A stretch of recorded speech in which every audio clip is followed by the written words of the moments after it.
chop, nobody go send you free money. If you no get now, you sabi. Adulthood na scam. Adulthood Na Scam is a popular song depicting the travails of being an adult and the responsibility that comes with it. There is no time the enormity of the responsibility dawns more than after graduation. After graduation is the time to make use of and put into practice the knowledge gained by students. However, the current higher education system is still struggling to bridge the gap between school and the workplace for students. The needs of the workplace differ, and something as simple as writing a CV is not taught in the classroom.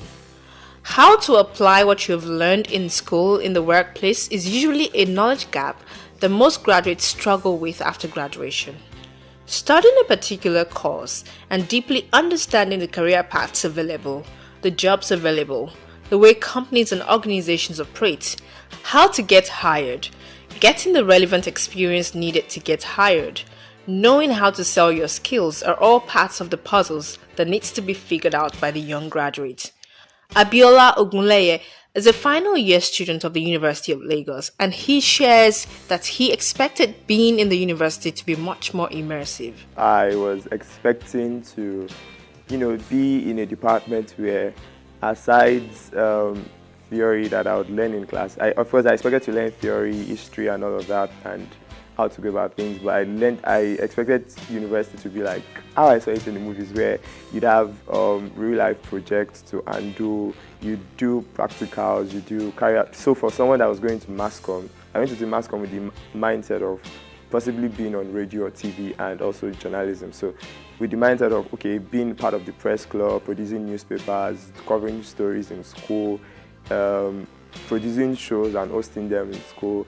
Even in terms of as simple as terms, media terms, like we didn't learn media terms like even court, we don't know what court means, you understand? We don't know what, there are some terms, I'm just talking about terminologies here, like the most basic thing. So when I'm on set for a movie shoot, or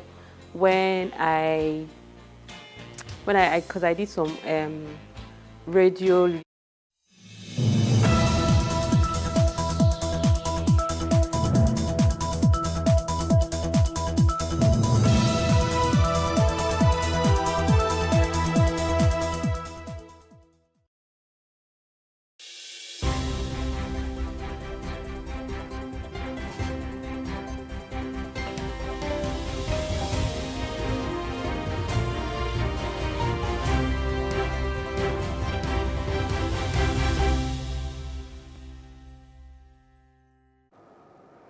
Good morning. You're welcome to the Breakfast on Plus TV Africa. My name is Reme Paulson. On today's breakfast, we have a lot in store for you. We'll be looking at the paper review on Off the Press, as well as having two hot topic conversations, one in which Serap asked World Bank to suspend loans to Nigeria's 36 states, as well as Nigeria's role at COP28 Climate Change Conference. And then we'll also, just give you some lifestyle tips as well. But first, our top trending stories. Our first top trending story is coming from the NNPP women supporters who stormed the police headquarters in Kano. The NNPP supporters have stormed the Kano State Police headquarters to continue to protest for the appeal of the court's judgment that sacked Governor Abba Yusuf of Kano State. However, on this occasion, it was the women supporters of the party who took the agitation to the police headquarters in Kano to protest what they called an injustice by the appellate court. Although police authorities in the state have warned against protests, these women in their hundreds were clad in red attires, carried placards with diverse inscriptions, and marched from the residence of the party's presidential candidate in the 2023 election, Rabiu Kwankwaso, to the police headquarters on Sunday.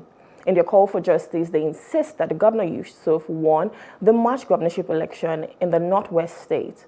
The most recent protest, coming about a week after the court's verdict, is the third since the appeal court sacked Governor Abba Yusuf of the state over what it termed as ineligibility to contest the election. According to the court, the party's fielding of Yusuf breached the electoral law as he was not qualified to contest that poll. It thus declared the All Progressives Congress APC Nasiru Gawuna as the winner of the exercise. But the NNPP and Governor Yusuf have already rejected the judgment and headed to the Supreme Court to challenge the verdict. Governor Yusuf labeled the appellate court's judgment as a miscarriage of justice. His party believed the sacking is not only Governor counts among the most ridiculous judgments in the country's history. Following the judgment, a certified true copy (CTC) of the verdict had emerged showing contradictions with the court's ruling in favor of and against Governor Yusuf. The court was, however, quick to clarify the development, ascribing it to clerical error, maintaining that the judgment sacking of Kano governor remains valid. The APC welcomed the judgment and pointed at the verdict on the Zamfara governorship election as proof of the judiciary independence. So we already know a lot of this story. I think the court has sacked about 3 governors so far, saying there are clerical errors. There's been a lot on this story, but we'll still be discussing it much later. Next to our second top trending story, Dangote Refinery to start with 350,000 barrel per day crude, says the CEO. The president and chief executive officer of Dangote Group, Aliko Dangote, has said that the $20 billion Dangote refinery in Lekki, Lagos, will start with the refining of 350,000 barrels per day of crude oil. Dangote, who disclosed this during an interview with the Financial Times, also stated that the refinery would receive about 6 million barrels of crude in December 2023. Dangote said he believed that the refinery could reach its capacity of 650,000 barrels per day by the end of 2024, although the IMF has said it doubts it will reach more than a third of that by 2025. It was shameful, Dangote said, that Nigeria, a major oil producer for more than 50 years, could not refine its own crude in anything like sufficient quantity. He conceded that there were times when he thought the massive project, long delayed and about $8 billion over budget, might jeopardize his business empire. Yet, in what is supposed to be Dangote's moment of triumph, he finds himself under intense pressure. A rival industrialist has accused him of underhand business practices and of gaining unfair access to foreign exchange from a central bank whose former governor is now being investigated by the authorities. Dangote has denied both allegations. In addition, the Nigerian National Petroleum Corporation has been unable or unwilling to supply him with the crude his refinery needs, although Dangote insists that it is only a matter of weeks before the oil starts flowing. A few even doubt the refinery will work at all or predicts that it will be inefficient.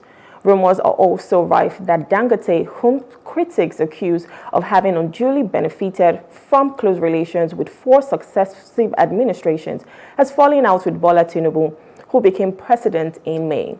In the interview, Dangote complained that rivals were complaining because they did not understand what it took to run a business that was the country's biggest private sector employer and its biggest taxpayer.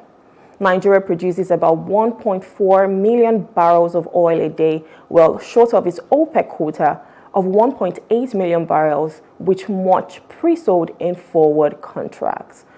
For this story, we've known that Dangote is supposed to, just help us produce some oil, some fuel that would help with the subsidy that we're going through right now, the subsidy removal. So a lot of people have been complaining about the subsidy removal. However, we've been hoping that Dangote's refinery will produce about 350,000 barrels per day, and that would allow more fuel to come into the country. Okay, and our next top trending story, police begins probe of alleged gang rape of Imo girl. The public relations officer of the Nigeria Police Force, Olumuyiwa Adejobi, has assured that all the alleged gang rape of the 20-year-old girl by the 3 men in Imo State will not be swept under the carpet. Adejobi made this known in a post on X on Sunday last night, saying the Imo State Police Public Relations Officer, Henry Okoye, has also tweeted, Imo State Police Command is aware of this case and has taken necessary investigative steps in ensuring that the victim gets justice that she deserves. the rapist will certainly be made to face the full weight of the law. A private investigator identified as P. Dome Nigeria on X has posted a series of tweets on Saturday calling the Nigerian police and the Imo State government to get justice for the victim. A tweet read, a 20-year-old girl was raped by the men in Owerri after one of them hacked her friend's WhatsApp and used it to lure her to a location. She was on her monthly period, but they still raped her. She cried and came back home, but was bold enough to confide to a male friend of hers. While the male friend mobilized other young men to apprehend the alleged rapist, arresting 2 in the process. 1, however, escaped. The young men handed them over to the police in Imo State. Adejobi also explained that it was discovered at the police station that one of the alleged rapists was just released last month from detention over another rape case and had been arrested twice in the past for the same crime. The alleged rape took place on the 18th and 19th of November 2023. Now, this is such a sad story because rape isn't something anyone should do. It shouldn't be something anyone should actually even face. And I just hope that these people are being apprehended. It's not just the distance we travel. It's the gaps we close.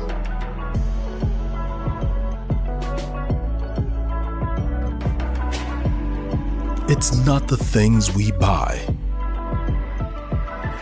It's the memories we create. Sometimes it's beyond the places we go. It's the connections we make. Not just the things we taste. It's the taste of things to come. And it's never a question of if, but when. Because life is always just a bit better with American Express. Introducing the Access Bank American Express Gold Card and the Metal Platinum Card, now available through Access Bank.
You're in a queue, for example, and you go to some places or some countries and the queue is the queue.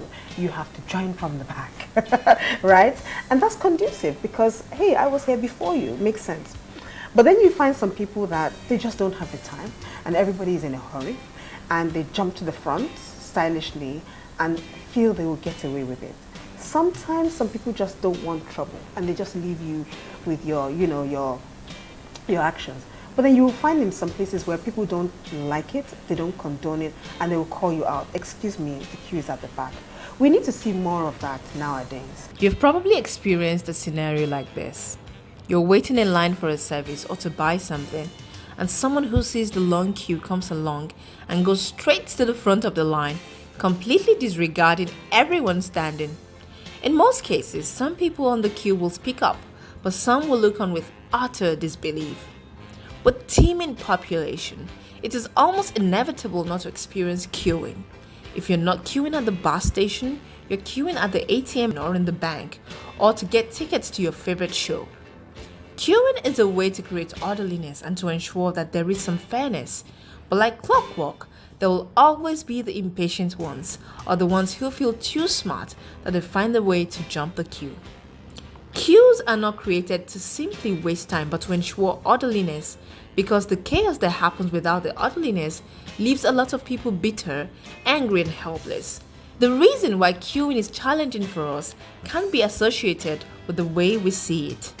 Darden Professor Elliot N. Weiss and colleagues Graham Gillam, Kylie Simmons, and Donald Stevenson explain that across the globe, people wait for food and transportation, to make purchases, to get services, or to have experiences. But how they view the wait, what the rules are, and what they expect vary widely. Some cultures see needing to wait as almost always negative, while in other societies, saying there is a line can signal there's something worth waiting for. In an environment where they don't call it out and they allow people to jump the queue, and jumping the queue becomes normal and the norm, they won't say anything wrong with it. They will continue to do it because they can't see the bad in it. You get to an environment where, hey, it's not possible for you to ever think of jumping the queue because people say, get back. Excuse me, we've been here before you, join the queue. There and then you notice that you've done something wrong. It conditions your mindset, I can't jump the queue in this environment, it's not acceptable. And so you begin to readjust yourself. It's a culture change. Instead of seeing queues as a waste of time, see it as a way to better manage time. It is also a way to ensure fairness and equity. The next time you feel the urge to jump a queue, don't. Instead, remember some of these guidelines. Make up your mind if you will join the queue or not. Once you have joined the queue, stay in your line. You may decide to ask what the waiting time is before you join the queue. Some organizations will provide this service. Try to stay in lane, only reserve by using someone you know. Never say you were behind someone in a queue. Wait for someone to be behind you before you leave the queue if you must. Respect other people's space while on the queue. Watch your conversation on the phone, keep it confidential. Watch your personal belongings. Try not to leave shopping bags on the floor. Acknowledge the number of bags you're carrying. If you forgot something, unless it is close by, you will run the risk of losing your place once you leave the queue. Exercise huge amounts of patience, even when the queue appears endless. If you're holding a place for someone, explain to others around you to avoid conflict. Sometimes, the queue may be a telephone inquiry. You may have the option of calling back or leaving a message to be called back. If someone appears like they're jumping the queue, politely correct them without getting into a squabble. Always wait your turn if the queue is automated. Sometimes you may need to wait to be beckoned, served, or for the green light before proceeding. Follow the rules and move orderly.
It is not the hope of this feature to blame anyone for the never-ending tension between police and the citizens.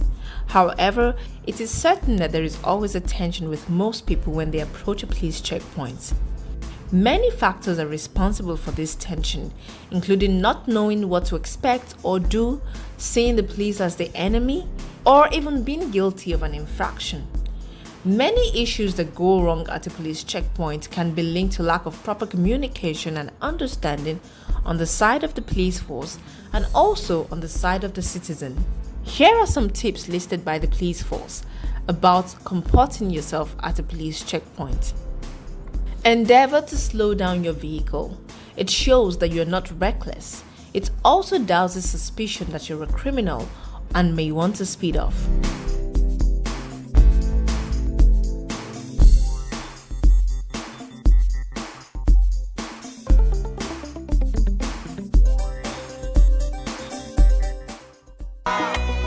Turn down the volume of your car stereo. Courtesy demands this. Besides, you are able to hear each other better.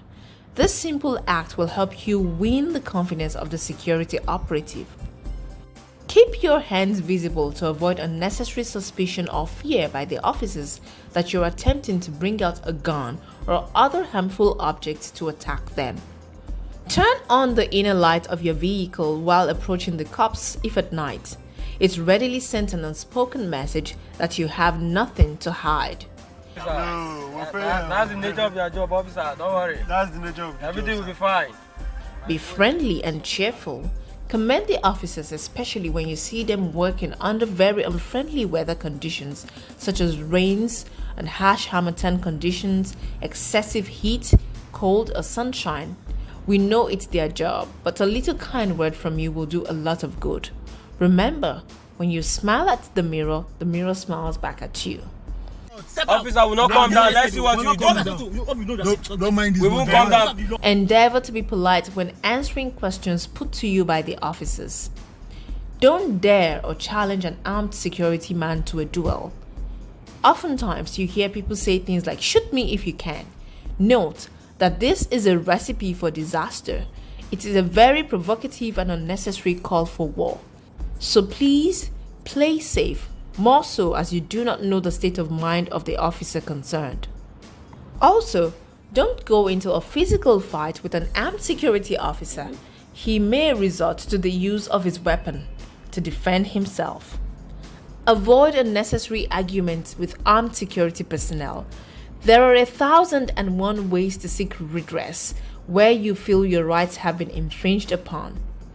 Never try to touch an officer in an unfriendly manner. He may suspect you of trying to disarm him. If you're a regular traveler or road user, make sure you have the police emergency phone numbers of the route you operate. You never can tell when an emergency situation could arise and you need the police to come to your aid. Make sure you have all your relevant car papers and desist from actions or inactions that constitute either a criminal or traffic offense. Such infractions of the law provide a veritable grounds for possible charges and other forms of adversarial contact with the police or other law enforcement agencies, including unnecessary arguments. Don't give the impression that you're unhappy to see the officer on his beat or that he's wasting your time. But if you do have an emergency, politely inform the officer. Don't speed off while still being checked.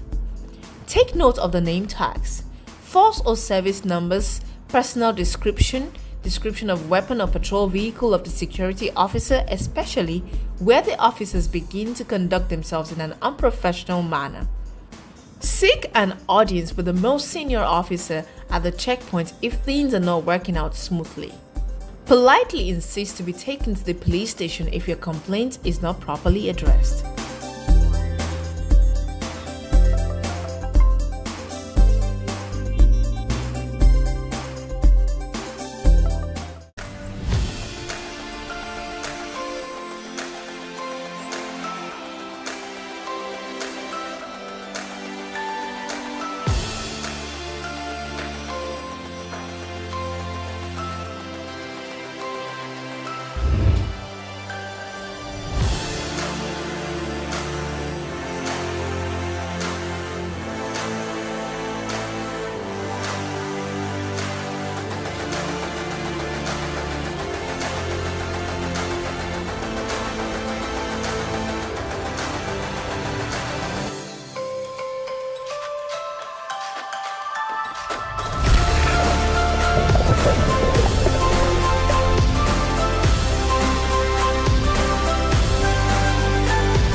has the right of way?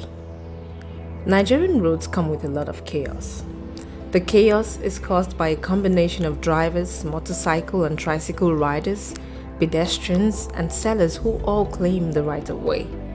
The chain of right of way holders in Nigeria is hierarchical, and car and motor drivers are at the top of the chain with pedestrians at the bottom. Car or motor drivers believe that they always have the right of way regardless, and motorcycle and tricycle riders don't even have any regard for who has the right of way. For fear of accidents and their lives, pedestrians have learned to cower. When a collision occurs, the question of who has the right of way is on the lip of all concerned as they try to figure out who is guilty. The law doesn't grant anyone the right of way, but you yield it to other road users under these circumstances. At a yield sign, to pedestrians in a crosswalk, to persons using a seeing eye guide dog, to persons using a white cane with or without a red tape, at T intersections where you must yield to vehicles on the through road, at uncontrolled intersections where vehicles are already in the intersection, when driving on an unpaved road that intersects with a paved road, when returning to the roadway after a car is parked. Pedestrians must always be yielded the right of way at intersections and crosswalks.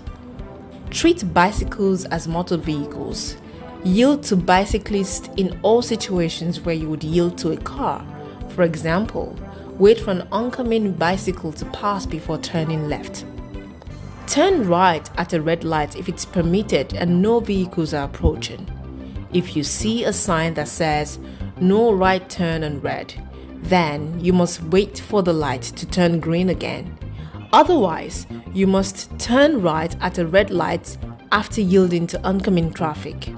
Stop for pedestrians who've begun crossing the road. Once a pedestrian has begun crossing the road, they have the right of way. You should also stop for pedestrians waiting to cross at crosswalks that aren't controlled by a traffic light. Yield to oncoming traffic if you're entering a main road.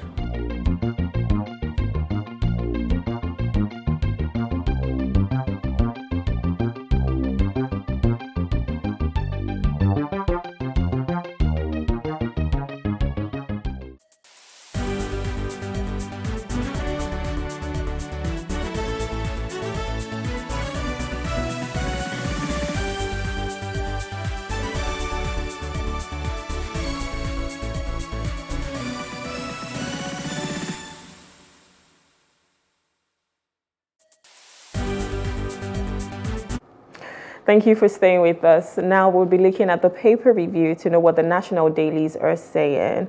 And today I have with me Mr. Sani Fage, who will be joining us in the paper review. Good morning, sir. Thank you for joining us. Good morning. Good morning. Good morning. Thank you very much. Thank you. Okay, so let's get straight into it. We'll be looking at the Tribune first, and the headline here says, why CBN governor is right on bank recapitalization. So I know the last time this happened was about in 2004 with Soludo, raising it from about 2 billion to I think about 25 billion, if I'm correct. So right now, do you think this is what we need? And thinking of the inflation, the devaluation of the naira as well, what would you say, is this what we should be doing at the moment? I think this is not what we need right now. Given the fact that they are proposing, I think, about $1 trillion overall. So I think we should learn a lesson from what happened in the past. When it was raised, many banks could not make it. So I think this is likely going to happen again, that many will not be able to make it. And indeed, that is why some banks are complaining. Those that have national and some with regional strengths, they are complaining about it. That is number one. Secondly, if we look at the situation now, with inflation and the devaluation of our currency, I think perhaps that may trigger further, inflation was skyrocketed more than what it is now. So I hope the policymakers should look at this situation and look at the possible implication and the consequence of this new proposal. Okay, so don't you think that if they do this, the banks would have more money to be able to grant credit to people? Because if they're raising the capital base for these banks, that means the stronger banks would remain. Obviously, that's the same thing that happened in 2004. So the stronger banks would remain, and you're sure that they can have the structure that they need, and they'll be able to grant credit to people. Don't you think that would benefit us better than having like Mushrooms Bank, who are just moving around with the little capital that they have and they're not able to do anything? Now, the current situation that we are, logically, your suggestion would have been a logical thing, but you have to look at the capacity of the people and, the borrowers. You have to look at their own capacity. It will not be something positive when you raise it in the expectation that people, there will be borrowers who will now borrow money and inject it into the economy. That will have been a nice thing, but like I said, if people and, borrowers don't have the capacity, it will amount to, complicating the situation. That is number one. Number two, look at the also possible implication of other banks going down, maybe closing shop. That will amount to also laying off people, which will be an addition to our team of unemployed people in Nigeria. So I think the best thing is look at what will have been the implication, not just think and project that this is what is likely going to happen. But we have to, like I said, take a lesson from what happened in the past and also take into consideration our own current realities before we plunge into another policy trial, which by the time we are in and we find out that we have gone deep into it, we don't have the ability to rescind and come back out of it. Okay, let's move on to another one. So we have one here that says Petroleum Minister wades into LPG supply price hike challenges. So this is about cooking gas, as most people would know it. And in Nigeria, I think the rate of cooking gas has gone to about over 10,000 naira for the 12 kg. So the price is astronomical. And the Petroleum Minister now is wading in on it, on this price. What can we even do? Or what can the president or the presidency as a whole, what can they do to this to ensure that people are able to afford this cooking gas? Because we have a lot of gas reserves, but we're not probably utilizing them. So how can we ensure that people can afford this commodity that we so have?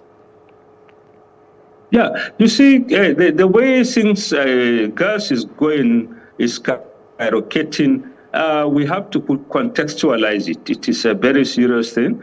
We need it. After all, if people don't get gas, they will go back to firewood, which will put us in another bad situation with current global warming, deforestation, and other things will be on a rapid scale. So I think the government should make gas available and affordable to Nigerians.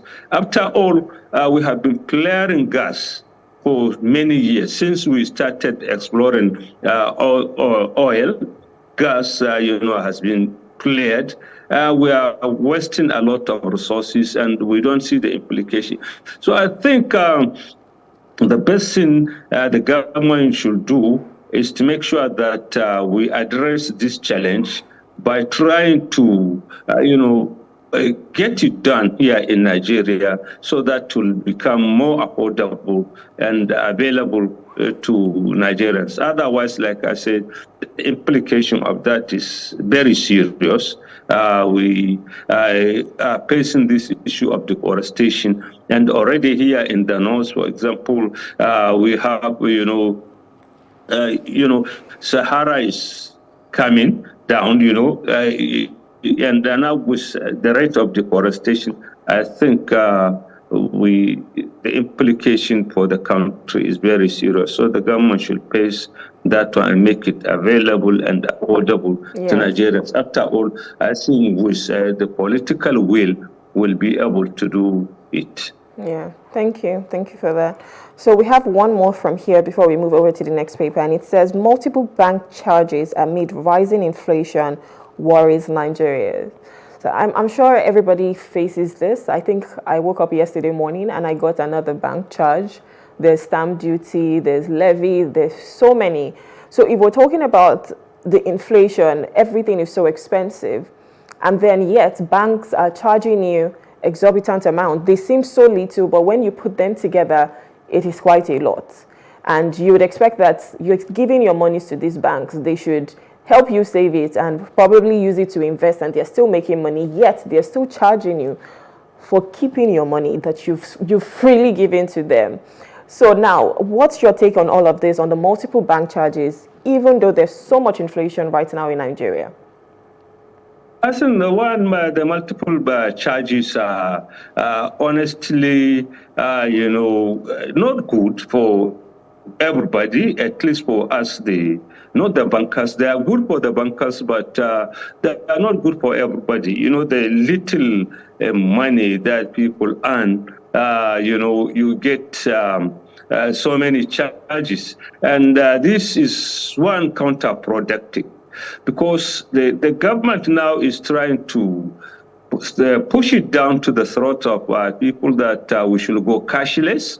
And now going cashless, what it amounts is, robbing Peter and paying, what do you call it, Paul. They are now taking it from the ordinary people and now giving it to the wealthy rich. So I think that is not fair. That is unjust.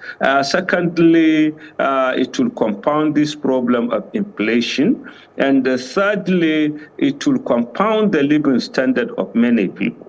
No matter how much you get into the bank, they charge so many things, and after all, they now use the money that depositors put in the bank and now get more money out of it.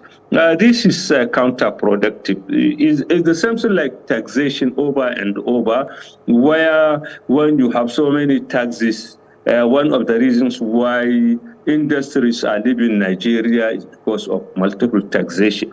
And it also happens with the people. These multiple charges here and there will discourage many people from going through the bank. In fact, I know of a fact that if not because it is mandatory that employers pay people through the bank, many workers will rather have a table payment rather than the bank. So, like I said earlier, it is counterproductive to this policy of cashless policy.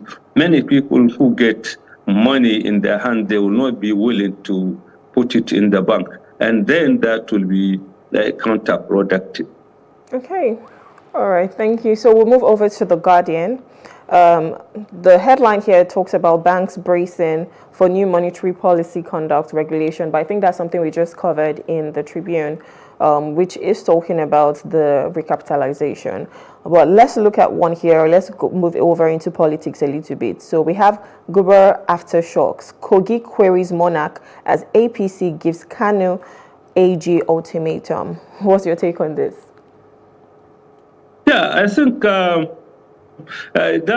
is, let's say, the season of politics with the cases going on in the court now. Majority going to the Supreme Court. So I think we are on a precipice. The situation is tense, and we are likely going to see that.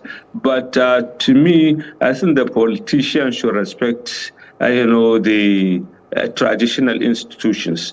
These are institutions that have wide respect among the common man. And if you are now, for whatever reason, plunging them into politics, they either play with the ruling party, or at the end of it, they will cook up problems and deal with the traditional rulers. So I think by messing up with that, we are, cutting our nose and spiting our pace. So I believe and I hope that the politicians will look at that.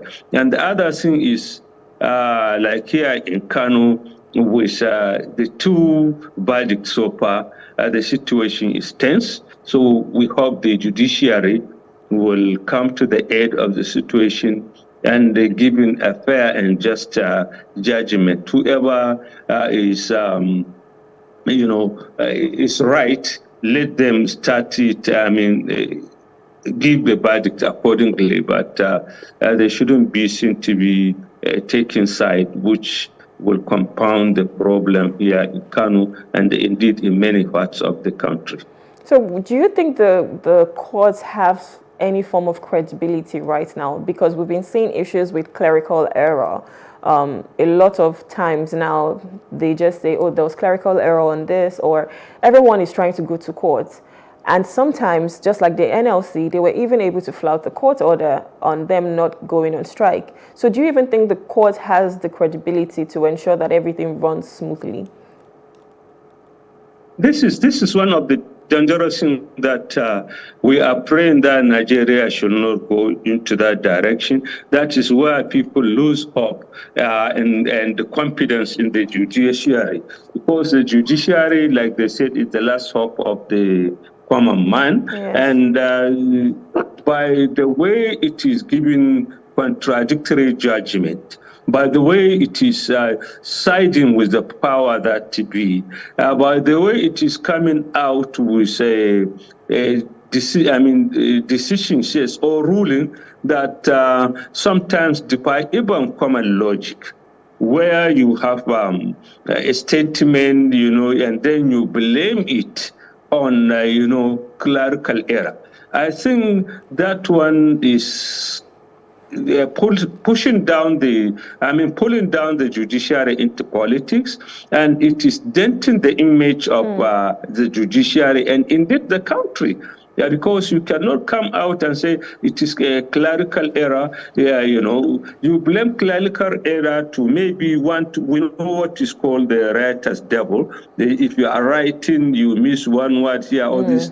But where you have a whole paragraph, and where you have even a decision, and where you even have fine that you have said, and now you said that one would come out with a contrary verdict. I think it is serious, and I hope the judiciary will take into consideration that, because Nigerians' hope is that where you have a credible and honest and just judiciary, you are going to have a very stable and peaceful society. But where the people lose interest, lose confidence in... The SERAP urges World Bank to suspend loans to states.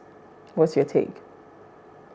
Yeah, I think the rate we are going into debt, I think it is a good thing that we should look at it. To me, I think it is not only to the state, even to the nation, the country. We should urge the World Bank to stop granting the loan, because already now we are neck deep into it, to the extent that we get almost 95% of what Nigeria earns goes to debt services. So I think we have too much in that. And the other thing is on the state level, for going to external loan, state don't have that power. They have to get approval from the federal government because they cannot conduct foreign affairs on their own. So I think we too, the government should look at that. Look at how dangerous it is that we are going deeper into the debt trap, and to the extent that we don't have the capital to do even not even capital project, but even routine thing we cannot be able to pay. Now, look at what is happening. Most of the state, I think very few, will even stand on their own, yet they are neck deep into debt. Some of them could not even pay their own salaries, and they will go and borrow money and then embezzle that money. So I think it is a right thing that we look at this issue and stop it right now. Okay. So I want to take one more from The Guardian before we move, and this talks about women lawyers canvass castration for rapists. The reason why I'm even taking this is because we just had a story talking about the rape of a girl in Imo State, a 20-year-old girl. Do you think this is going way off? Or it's something that we should be able to say, okay, yes, we need to have grave consequences for people who do things like this to ensure that it's not being done? Because we have a lot of rape cases happening. For instance, one of the men that raped the girl in Imo State, he had been arrested twice for the same offense. But guess what? He has gone to prison, come out, and he's still doing the same thing, because I'm sure to him, I would go to prison, I will come out, and nothing will be done. So now we have women lawyers canvassing for the castration of these rapists. Is that something we should be able to welcome? Or should we say, no, that's way off the bar? Yeah, you see, raping and this and all sort of violence is a bad thing. It is a serious crime, but advocating that one, I think, is way off, because we have to look at so many things. Number one, remember, even those societies and cultures that have, female circumcision, it is now a global sin that people are fighting against that one. And yet, it is surprising that for lawyers to take that position, because they are so much, there is so much rage against it, which is right. But I think we should blame the legal system. If we now have like a person doing the same thing or at least twice and getting out of it. So I think we blame the legal system. Where are the lawyers when these things happen? And I think instead of that, we look at steep penalties. We should always be mindful of the fact that Nigeria is not alone. We are in a global community. We shouldn't be seen to be, I don't want to use this word, but I don't have alternative. We shouldn't be using barbaric kind of approach to issues, meaning the whole world, I think, will look at us as some kind of people. So to me, I think we could put it even more. For example, instead of that, why can't you make it a life sentence, so that he will not come out to do it, or you give him not less than 20 years in prison. There are so many options. By the time you get a young person in his 30s and this thing, you make it like 20, 30 years. By the time he come out, he'll be too old to even think for the other measures. But where you have things like that, it will not solve the problem. And above all, we need to look at justice, not technical justice. Most of these cases happen, people escape because they look at technical justice. And this is why we are saying the judiciary will have a long way to do.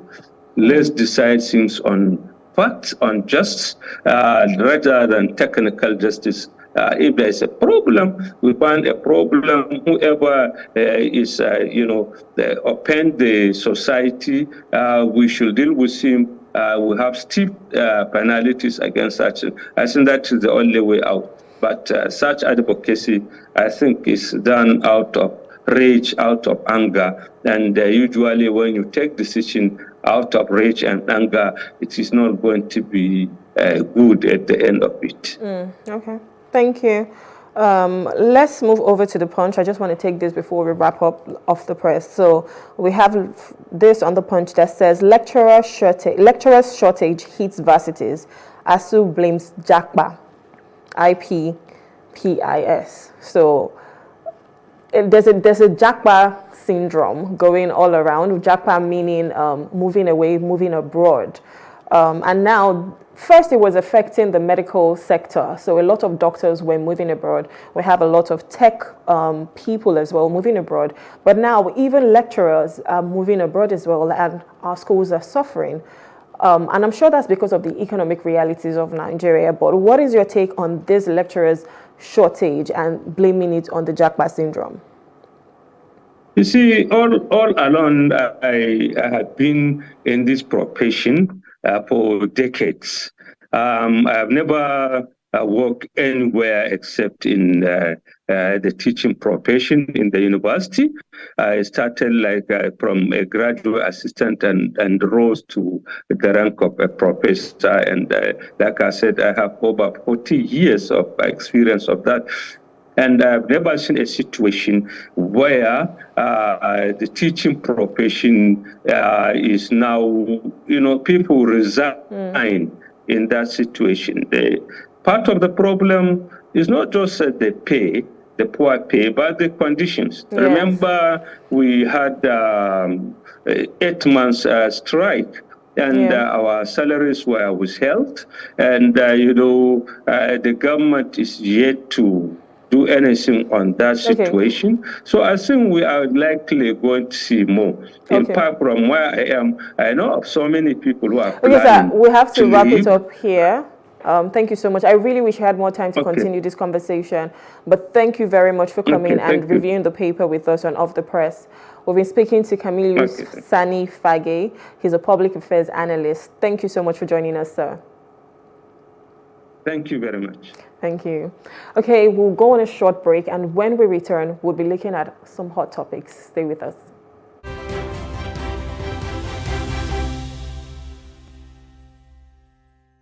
Meet me tomorrow. The entire family of Akinshola and Ogushemore announced the passing of our beloved husband, father, brother, and uncle, Chief Funsho Akinshola, Sunla of Ondo Kingdom, aged 83, who slept in the Lord October 10th, 2023. Burial arrangements. 7th of December, service of songs at his residence, Road 16, House 5, Fumbi Fago Estate. Time 5 p.m. Wake, also at his residence. Time 8 p.m. Funeral service on Friday the 8th of December at the All Saints Anglican Church, Ondo. Time 9 a.m. Interment follows immediately. This is strictly for the family.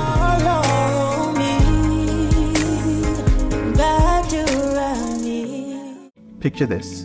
You're sitting at a table, ready to indulge in a mouth-watering meal. Stop.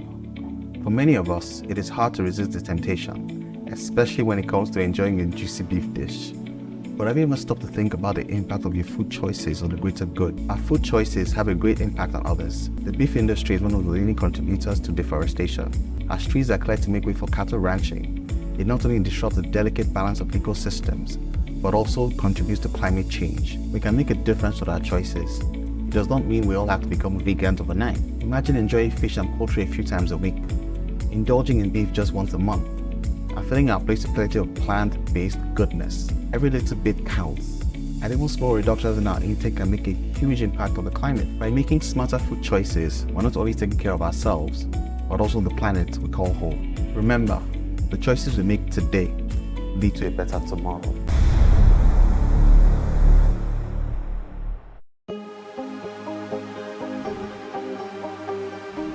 This is it for upcoming artists to blow in Nigeria.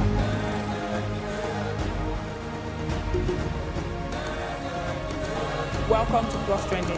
I am Bookie November, your host, saying thank you for joining us on today's episode. Welcome back. It's tea time on Plus TV Africa. Practice makes perfect. I'm not perfect yet, but I'm a lot better than I used to be. He's a king. He's entitled to marry 100 if he wants to.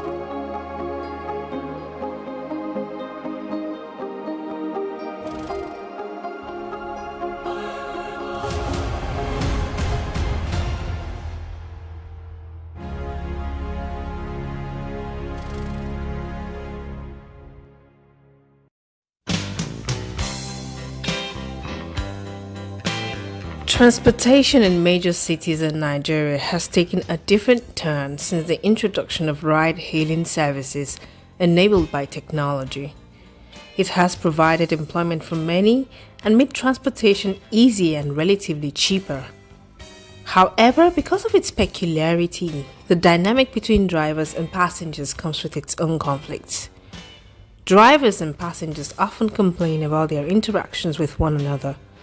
Many issues like courtesy on the part of passengers and drivers, being kept waiting for too long, where a passenger chooses to sit for the ride, the direction of the trip, and many more are some of the causes for conflict in this short relationship.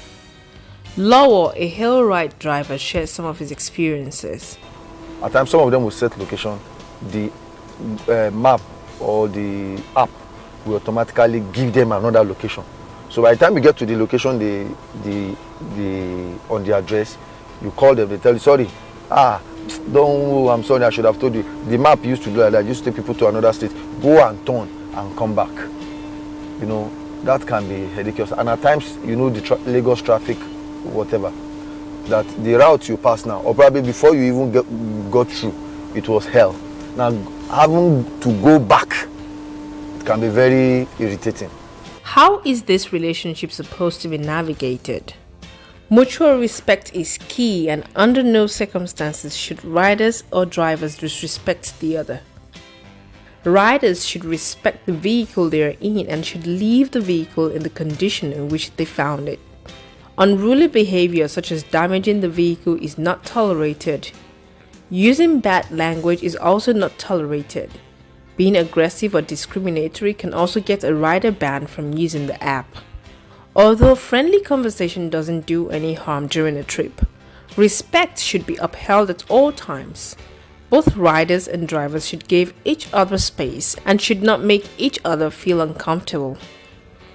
Getting to a destination safely is a top priority. This is why drivers need to adhere to the rules of the road, for example, by sticking to the speed limit, not driving under the influence of alcohol or drugs, not texting while driving. Drivers should always take a break if they are tired. Riders should play their part by wearing their seatbelts and not trying to cram in extra people when there aren't enough seatbelts. Riders also need to refrain from bringing alcohol or banned substances into the vehicle and should not ask a driver to go faster than the speed limit. As a rider, request your ride inside. To minimize the time that you're standing outside by yourself with your phone in your hand, instead, wait inside until the app shows that your driver has arrived. Check your ride. Every time you take a trip, ensure you're getting into the right car or the right driver by matching the license plate, car make and model, and driver photo with what's provided on your app. Have the driver confirm your name. In addition to the check your ride safety steps, you can also ask the driver to confirm your name before you get in the car. Your driver sees your first name in your app and your driver's first name is displayed to you in your app. Be a backseat rider. Whenever possible, sit in the back seat, especially if you're riding alone. This helps ensure that you can safely exit on either side of the vehicle to avoid moving traffic, and it gives you and your driver some personal space. Share your trip details with loved ones. While en route, tap Share Trip Status in the app to share your driver's name, photo, license plate, and location with a friend or family member. Be kind and respectful.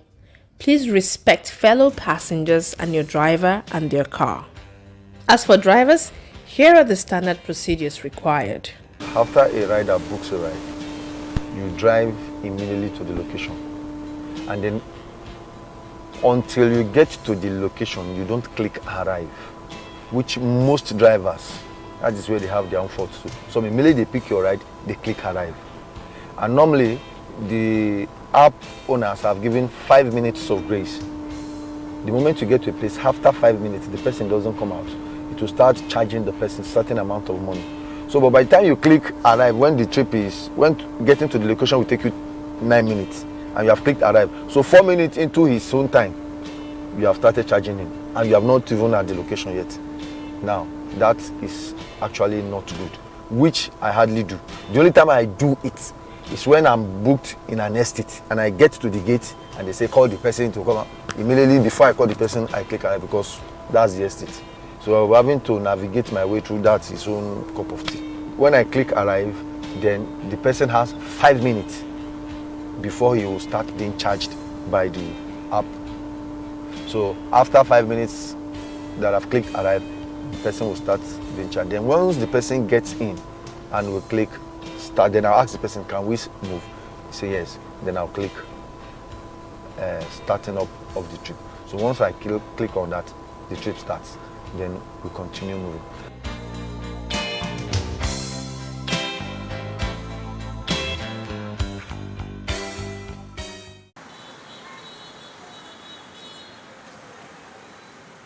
You may want to ask why murals are important.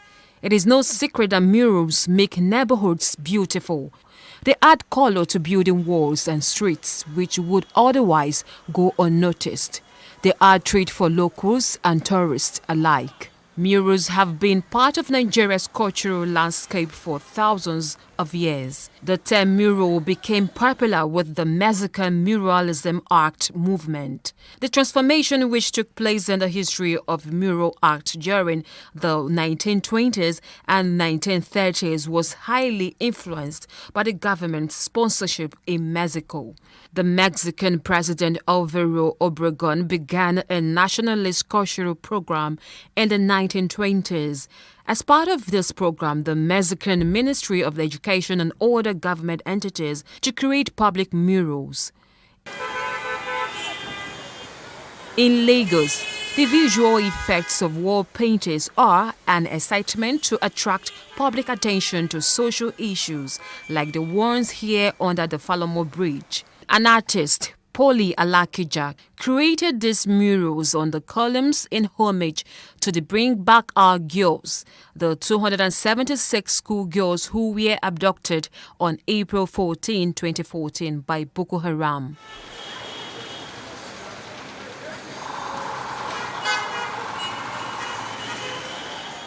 We speak to an artist, Ebenezer Omole, a 34-year-old who started off as a child and has been painting for many years. This is one of the locations where he has some of his works. He explains the processes involved. There's a way I blow this color. When you look like that, I mix another black thicker than this, then to write what they have here. Especially like this is, we have food here. Then we have swimming pool here. Then we have games.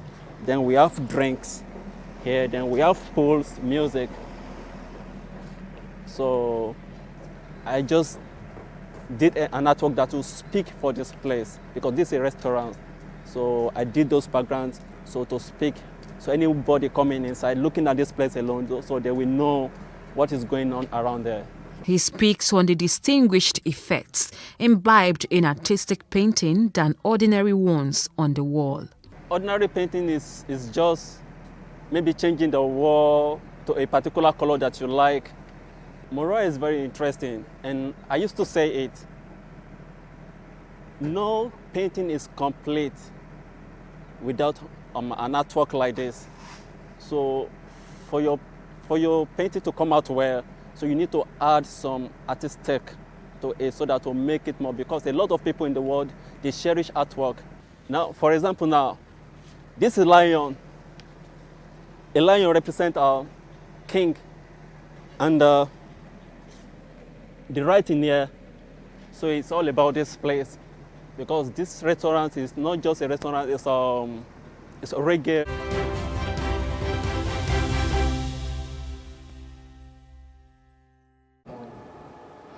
Thank you for staying with us on The Breakfast on Plus TV Africa. So finally, we have Yamgol here in the studio. He made it. Lagos happened to Yamgol this morning. It just sounded like I was missing person, missing adult. Well, I was about to put a flyer somewhere. Well, I'm not late technically. Pastor not late for church. You know. Now when he come, I ain't church they start. So every other thing at Sunday school we they do. We've been rehearsing without you. So let's just say that the match started and I'm here for the second half. So, you know, so I'll still do my bit as it is. You still have a good time. Well, very good morning to you and thanks for staying with us till this moment. It's time now to take another very interesting topic. It's actually our first hot topic for the day. And Serap have asked the World Bank to suspend loans to Nigeria's 36 states. And we are glad to have with us here Barrister Kolawole Oluwadare, the Deputy Director, Serap. Good morning and welcome to the program. Good morning. Let's just get this clear so that it doesn't become like an INEC issue, 36 states and Abuja. You said the loans should not be given to the 36 states. Is Abuja not in the fray? Abuja is part of it. Okay. All right. Now that we know that, you know, so how are you going to prosecute this case? How are you trying to get this done? Thank you very much. This need not end up as another public interest litigation, like we've always affirmed time and again. The advocacy issues that we take up, advocacy on transparency and accountability, become matters of public interest litigation because government and public institutions will not toe the path of the rule of law. And naturally, as law-abiding citizens, we will end up in court. And in this instance, like we've always done, I see no reason why this should become a subject of litigation. It is simple. It is merely a call to the World Bank to perform its statutory obligations to Nigeria as an equal partner in the Committee of Nations. On the other hand, for the state government to also be responsible to obey the rule of law and the various duties they owe to Nigerians. I see no reason why this should be a subject of public interest litigation. Is it that the World Bank would say that it doesn't mind how these loans that it is granting to Nigerian states have been spent? Or will the governor perhaps say that spending this huge sum of money without being transparent and accountable to the people, sometimes some frivolities is justifiable?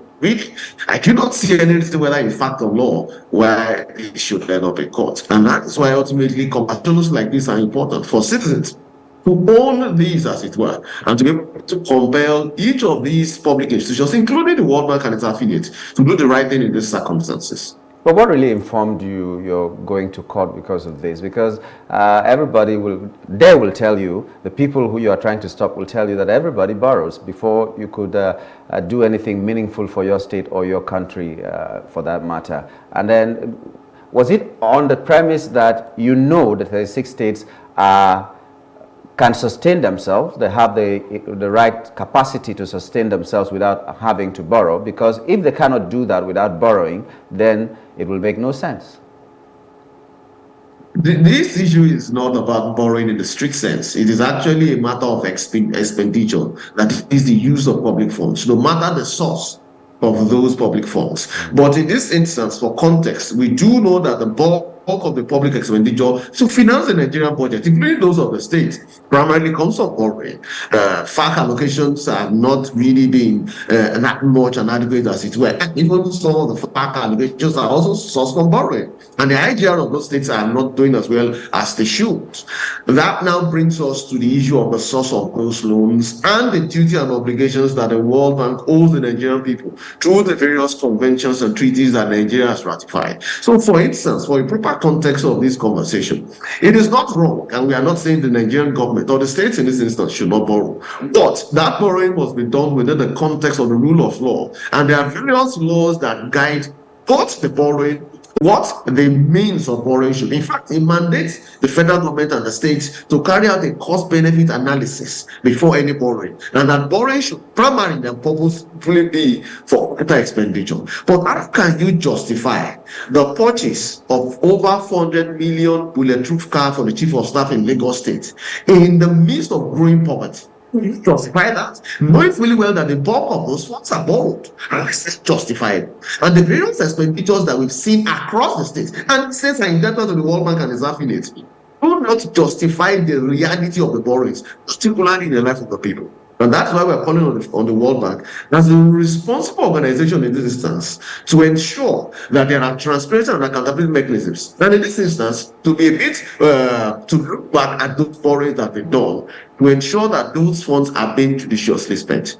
With the present facts in the public domain as they are now, those funds are being spent in frivolous ways, including for recurrent expenditures, payment of pensions to former governors and their deputy, payment of security votes and whatnot, and even the bigger expenditure sometimes are overinflated. We've seen in the case of Lagos State and nearly all the states in Nigeria. Budget. A civil society organization released a report. You can check it on their OpenGov website. You would see the details of the budget of each of these states, and you would wonder how these funds could have been allocated to be spent. For instance, in Delta State, there is an allocation for the office of the governor for 22 billion. In Osun State, for instance, we 6 billion to the office of the governor, and then you begin to wonder, what are these funds for? And you look at the growing level of poverty in these states, you cannot match the borrowing, even the basis for the borrowing, and development in the states. Which is why the World Bank has to be alive to its responsibilities to ensure that the Nigerian people who will ultimately pay back these funds are not taken for a ride. We've seen Abacha do that. The repatriated funds are still coming in, and we should not allow that to happen again. Okay, so what will happen if the World Bank doesn't respond to this in how you and your organization want it to be? I'm really optimistic that the World Bank will heed the call of reason because its own articles of association compels it to do so. The UNCAC Convention, don't forget the World Bank is an agency of the United Nations. The UNCAC, the United Nations Convention Against Corruption, which of course is ratified by Nigeria, also binds the World Bank to ensure that it is not facilitating and enabling corruption, particularly at the detriment of the Nigerian people. So I see no reason why the World Bank will not do this. Okay, but these politicians, they can argue that they're using this capital expenditure for the good of the state. So how do you know that definitely, fine, we're saying the 440 million naira bulletproof SUV. However, he has said that it's not for the office, it is for the office of the chief of staff and not for the chief of staff himself. So they can actually argue that they're using these monies that they get as loans. Fine, I understand that we shouldn't borrow more than we're spending, right? We should find a way to cut our costs. However, what if they argue with you and maybe we have like a litigation case whereby they're saying they're actually spending judiciously, because you can say that this spending is frivolous, but they can also argue that their spending is judicious. Since then, there will be two courts. I'll call one the court of public opinion, and then the second will be the court primary judiciary, as the constitution has given the judiciary that power. Now, we really want to see the governors explain to their citizens some of the heads of cost in the various budgets of the state, which again makes this kind of conversations very important. If people have access to these budgets and scrutinize the various budget lines, these questions will be asked. So why are these things happening in Lagos State? It is because people can see now, our government is borrowing to do this. How can you justify that on the face of poverty? 70% of Nigerians are poor. So how can you justify buying such a Jeep bulletproof car for the office? Based on great poverty, it's just not justified, particularly for a government that has sworn to lift millions of Nigerians out of poverty. It's not justified. It is really not justified. Perhaps if they can, and it's convince Sarah, by the way, if these governors can convince the citizens of their states that this spending is in their interest, it belongs to people. And that is why if we go to court, and don't forget, the court represents the people. That is why the court is called the last of the common man. So on behalf of the people, the court determines that these spendings are justifiable, then so be it. We are bound by the decision of the court in any regard. That's the court of public opinion, like I mentioned earlier. If Nigerians think that this spending is justifiable, then that is it, but it is not. And you can see the reactions to those things that come out from the spendings of the various states. And people are angry. People are calling they're asking questions. And I'm yet to see any public officer really effectively justify the spendings. It just doesn't add up. How can you spend 2 billion naira to purchase rechargeable fans to the office of the deputy governor in a state where people are really poor, where there are still back roads, where all of this point because of time? We would have loved to ask you so many other questions, especially like how is the federal government connected to this case, because we hear 36 states and the federal government is borrowing even more than the states put together when they promise that they are not going to borrow, and so many other things around it. But we do hope that you get a win for this, because it's the fight for the common man. Now we are not so sure that the courts are the last hope of the common man, but we will still keep fighting and fighting all the time. Thank you so much, Barrister, for coming on the show. Thank you. Thank you very much. Thanks for the opportunity. We're talking with Barrister Kolawole Oluwadare, Deputy Director at SERAP, and we are going to take a short break, and when we return, we'll be looking at COP28. Stay with us.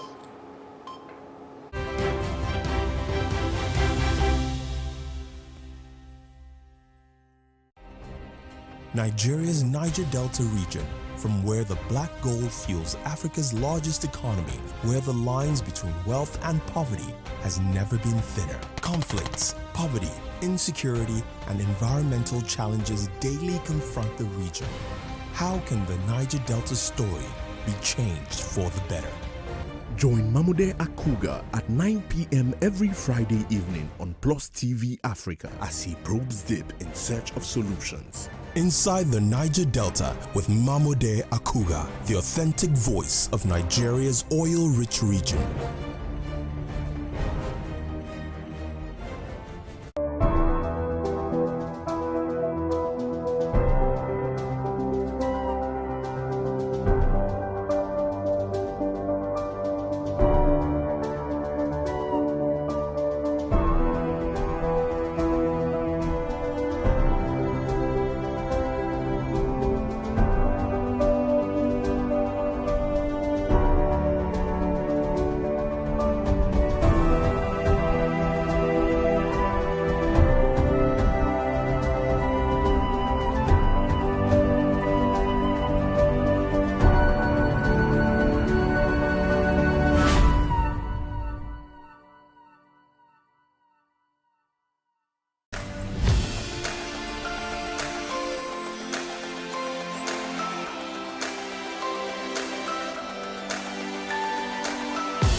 It's still the breakfast on Plus TV Africa, and right now we're going to be talking about COP28, and we're focusing on Nigeria's role at the COP28 Climate Change Conference. We are glad to have with us here Mr. Adeyemo Lawal, MD, Square Lines Limited, an environmental advocate. Good morning and welcome to the program. Good morning. Good morning, Thank sir. you for having me here. Everybody's been talking about this COP28 as an opportunity that Nigeria, and in fact the entire world, to seize this opportunity to address the issues that are bedeviling us as regards the climate change that we're talking about. So why is it sounding so serious at this moment?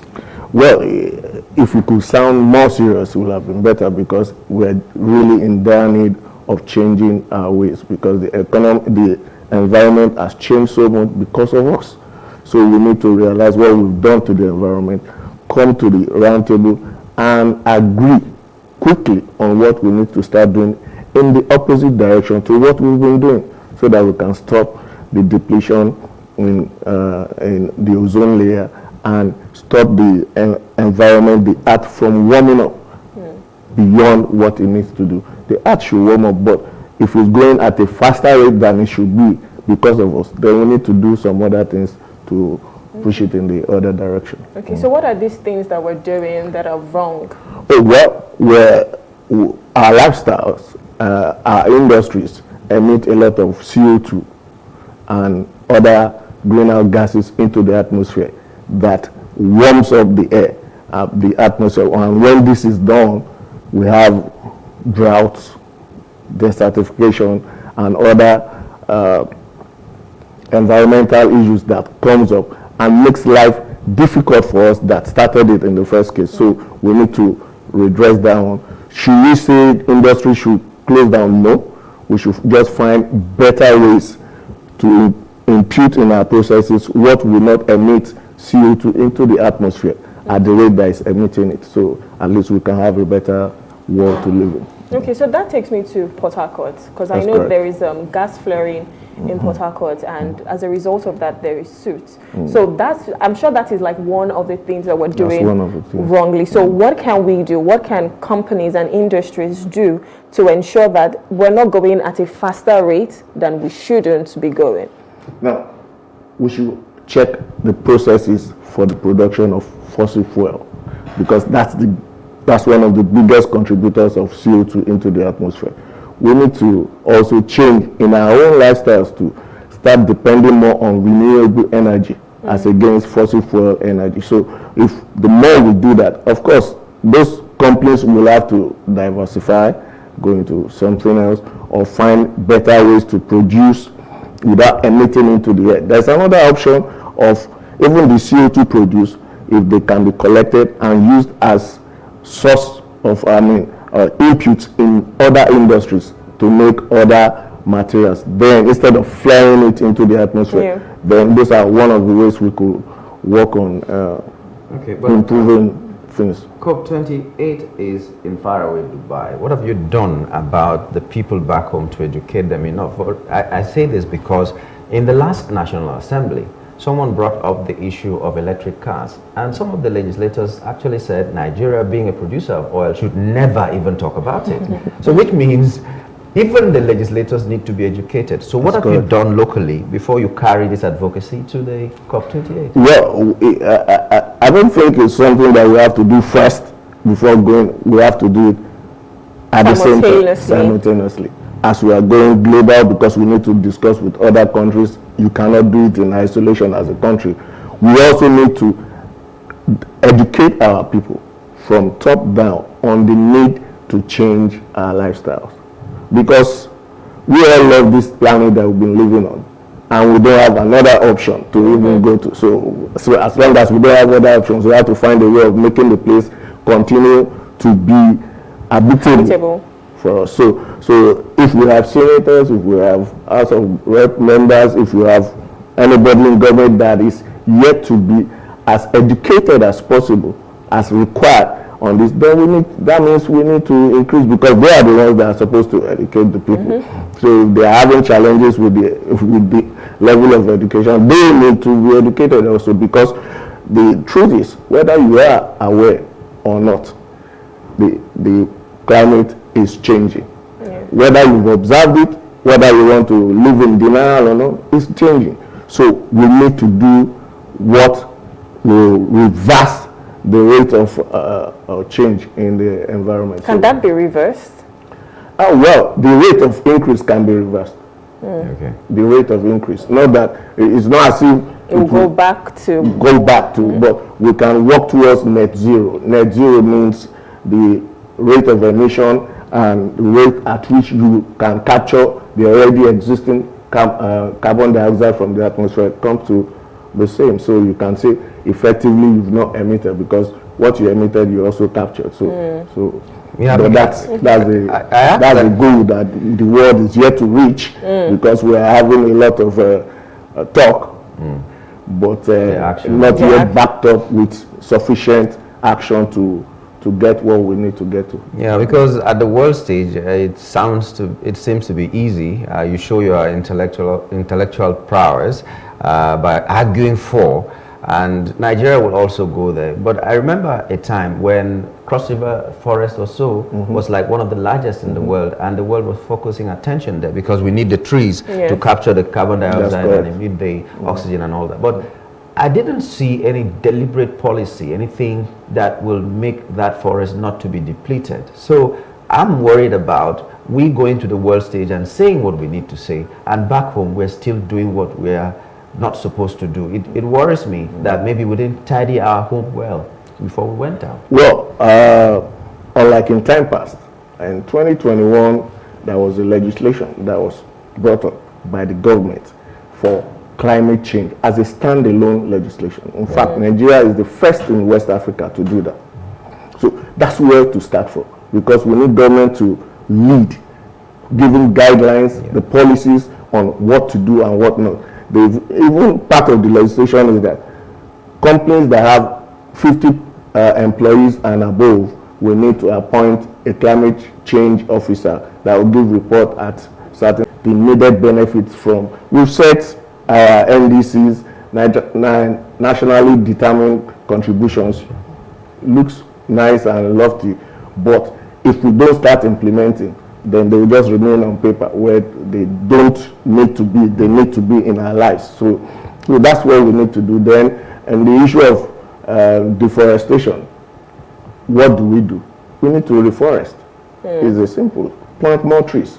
Make it a thing of our life. Make it like almost compulsory that you must have trees in your house. There are trees that are indigenous to the area. Plant those trees, because they'll be able to sequester CO2 from the atmosphere and keep them, because we don't need them there if they can be kept in. But when you're planting and cutting at the same time, it doesn't make any sense, because now when you go to Boki, for instance, that's where the forest in Cross River is, that stretch. When you go there now, people are cutting the trees to make a living, firewood, charcoal, and then timber. Paper at the same time. So yes, paper and all that. So if there are no alternatives to these, they will keep cutting the trees. If you plant one and you cut a tree that has been there for 50 years and you plant one, it will take another 50 years before it can grow to that point. So depletion will continue unless there are alternatives. How are you addressing with your advocacy those things that will serve as alternatives to the reasons why people are depleting the forest? Yeah, that's one of the reasons for renewable energy. That's one of the reasons for it. So that at least as you are cutting and using what we've been used to, which is the fossil fuel energy source, we can go into solar, wind energy. There are different ways to get the required. It's energy we're trying to get. So if we can get it from other sources and find ways of storing them, because part of the shortcomings of renewable energy is the ability to store and have it consistently over a stretch of time, so that you don't have power in the afternoon and in the night when there is no sun, no power. But if you have very good storage facilities, you can have that power round the clock, though you don't have sun round the clock. So those are ways of doing. But you see, the first thing to do is to change the mindset of the people that this can be done. This can be done, and these are the steps we need to take. So we need that higher heightened advocacy on the need to change our lifestyles in a way that our atmosphere and our climate and even the earth that we so much love remains what it needs to be for us. Yes. So that we don't destroy where we're living because we don't have somewhere else to go to. So I know that in some countries there are companies that when you buy something from them, so they have these policies, when you buy something they grow a tree, you know, from whatever proceeds they make. Shouldn't that be one of the policies we should have in Nigeria, that, okay, companies, it could be part of your CSR, your corporate service responsibility, corporate society responsibility, that, you know, for every money you make, the same way you ask them to pay tax, you can also tell them, okay, they should be able to grow some trees with the proceeds that they get. Yeah, that's part of the things that need to be done. It's a holistic approach. It's not, there's no one size fits all with what we need to do to work against the climate change. The companies will need to be also incentivized so that, you know, when you are doing the right thing, okay, you get carbon credits for what you've done, you know, so, and if you are planting trees, you get carbon credits, so we know, so it affects your the payment of your tax, you know, so you are encouraging those that are on the right path, and those that are yet to move on that path, then you discourage them from going in the direction they used to go. So because it's not going to be an easy task, but it's something that can be achieved. So we'll have to push for it. So I just hope government remains at the policy level to make the place comfortable for people to do what they actually need to do. Because we've seen one or two governors who said they voted billions of naira for planting of trees, and we were just wondering, where did that money go to? You won't find the trees. If you find the trees, maybe it's 1,000 trees, and that is the end. So let them not use public funds to do what they say they are doing and are not doing, by the way. But your challenges, there are challenges that some of these countries, some of these states, some of these people have advanced, why they are not able to do what they are supposed to do at this moment, that you intend to address at the COP28. What are some of these? Well, the number one challenge is the lack of political will to do what it takes for everybody. So that we go beyond just coming to the round table since 2015. We are now at COP28 and just talking. Beyond the top, what do we do? Are you thinking of sanctions? Well, if we have to, but I just don't want to use the word sanctions. If we have to discourage, so it's not looking like it's punitive, and you know, so. But if we have to discourage you from going along the path, then what do we need to do? But the moment you stop going along that path, we need to encourage you also, so that you can see benefits in not going along this path, but going along this path. So it has to be like a carrot and stick approach. You know, you pat them in the back when they're doing the right thing. When they're doing wrong, I say, nah, I think you should do it a bit better than that. So for instance, there are countries right now that in volcanic rocks, as bad as volcanoes are, they are able to sequester CO2 and store it forever. So what they are doing is that they have like massive vacuum cleaners that will suck out the air, take out the CO2, release the good oxygen, then take down that CO2 2 kilometers deep into the ground, and the CO2 remains permanently sequestered in there. But at what rate can we do that? That is the biggest that I know of is can take 4,000 tons of CO2, but we are emitting 36 billion tons per annum. So you see, it's still the margin is quite. So, but we are going in the right direction. So if we show this, and that company that did that, you give them carbon credits for doing this, and benefits, so that they can know that okay, this is actually profitable. When you see more of, then another thing we need to do is to reuse items more as against producing new ones, because the process of producing from scratch releases more CO2 than when you are just reusing what has been produced already. So it's a whole lot of things the government needs to put policy guidelines in place, we the people and institutions, we need to change our ways too. Okay, so I know you're an environmentalist. Do you have anything talking about plastic and waste and all of that, or is just solely on CO2 and the climate change? No, it's holistic. Okay. It's holistic. If you drop waste in the drains, and the plastics and the PET bottles end up in the seas and kill the aquatic organisms, you've done harm to the atmosphere. So we need to, that's part of what I said by changing our lifestyle. At the point of even generating the waste, sort your waste. Yes. Put the PET bottles separately, put those that are degradable separately. Yeah. So at least, so we, of course, and there are avenues of even being encouraged in that line. So if you can sort the PET bottles, you at the point you have sufficient, you can weigh them, they buy it off you, so they can reuse them for some other things instead of throwing them in the drain and they end up in the oceans and cause trouble for our aquatic life. So it's holistic. It's not one way approach. We have to approach everything at the same time, because the climate is changing, and all of us are in this world. We are in this world together. If we get beyond the 2 degrees increase by the end of the century.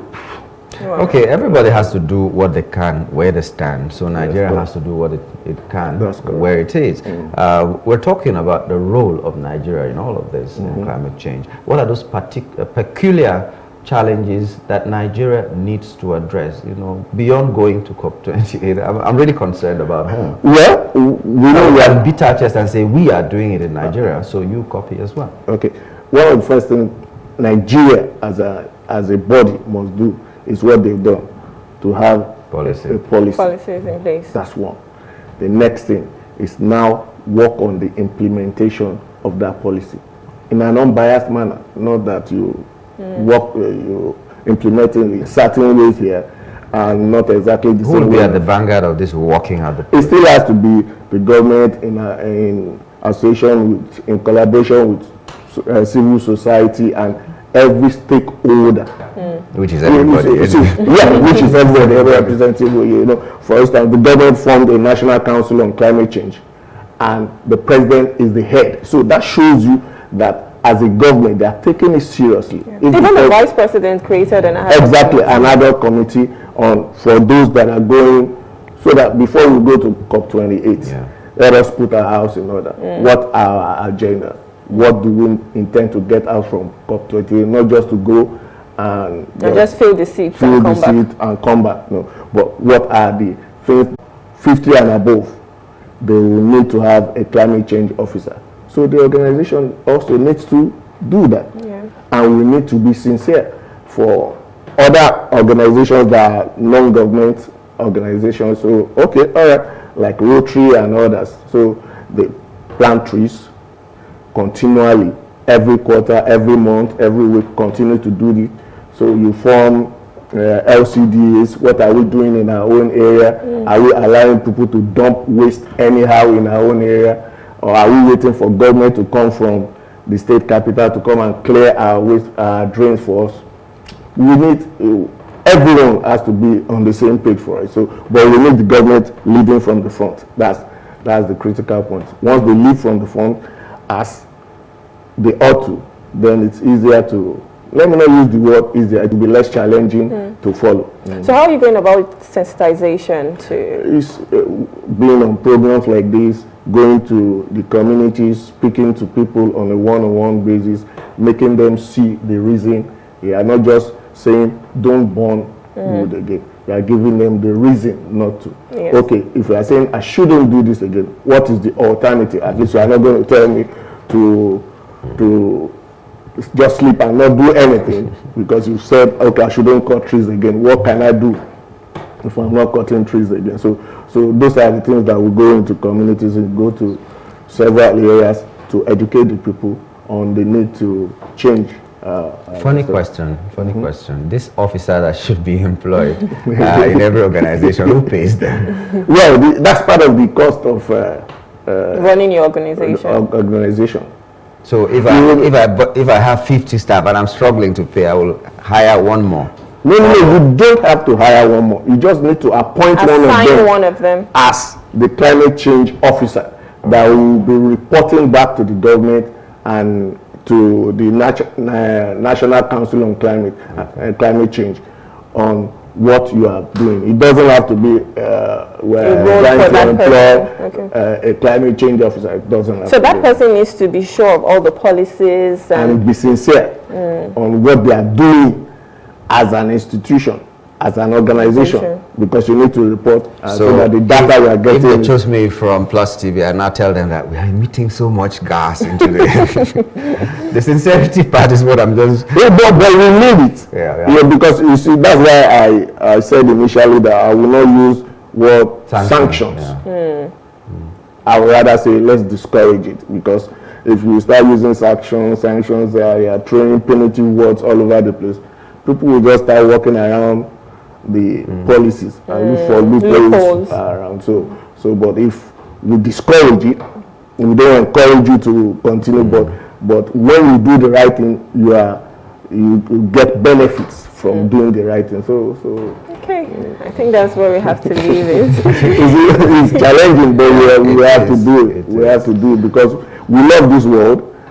We don't want to be without it. We can't even be without it. We don't have an option. So we should. Even the heaven we want to go to, nobody wants to die. Exactly. but we want to make it to heaven. Okay, we've been speaking with Mr. Adeyemo Lawal. He's been talking to us on the role of Nigeria at the COP28 climate change. And I hear that today is your birthday.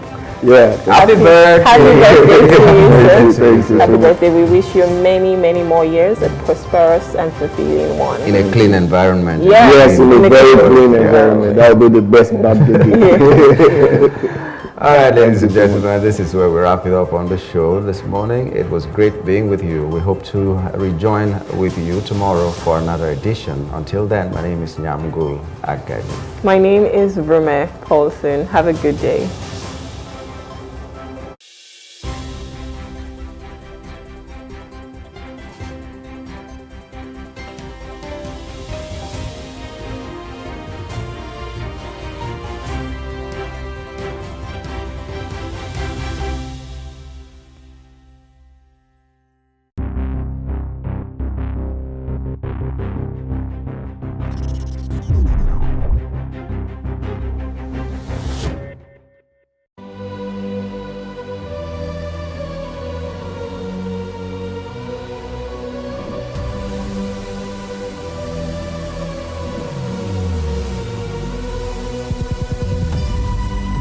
What we do not understand, we will stigmatize.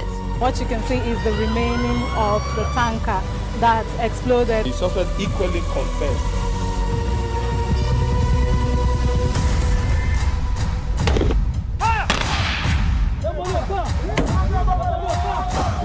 A 500 naira they collect them. If you no talk, then go beat you. Now 2,500 they pay.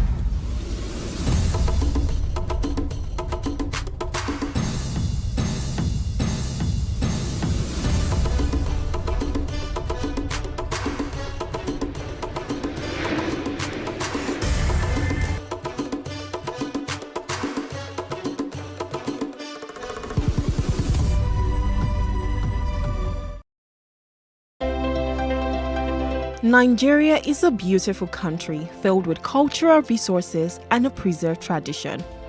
It is famously known as the Giant of Africa, whose cultural heritage is woven from the natural beauty in her land, threads of history, and the hospitality of her people.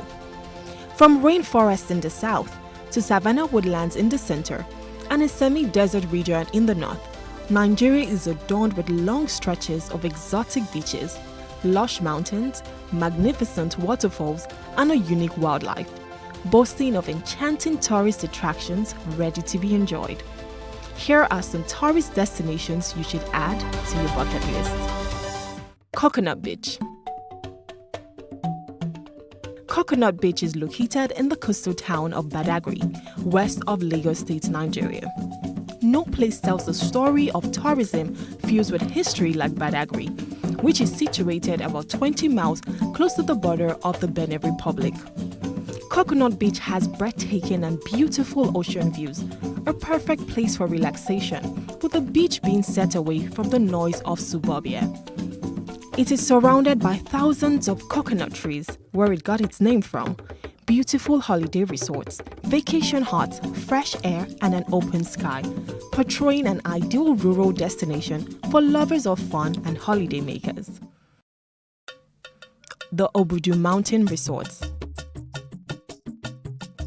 Above the sea level, on the Oshia ridge of the famous Sankwala Mountain, sits majestically the Obudu Mountain Resort.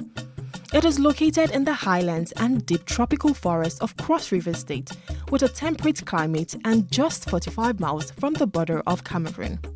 The ranch boasts of numerous pleasant mountain area and countryside views, with tourist attractions like the water park, cable car, ranch cattle and horses, waterfall, and the ancient Anapi village.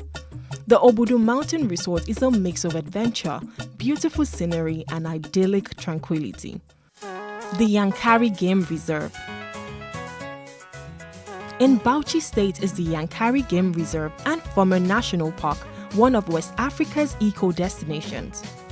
It is home to several natural warm water springs and the biggest wildlife retreat.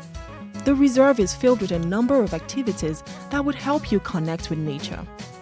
Marvel at the largest herd of elephants in the country, embark on a guided safari tour, and explore the tropical forest.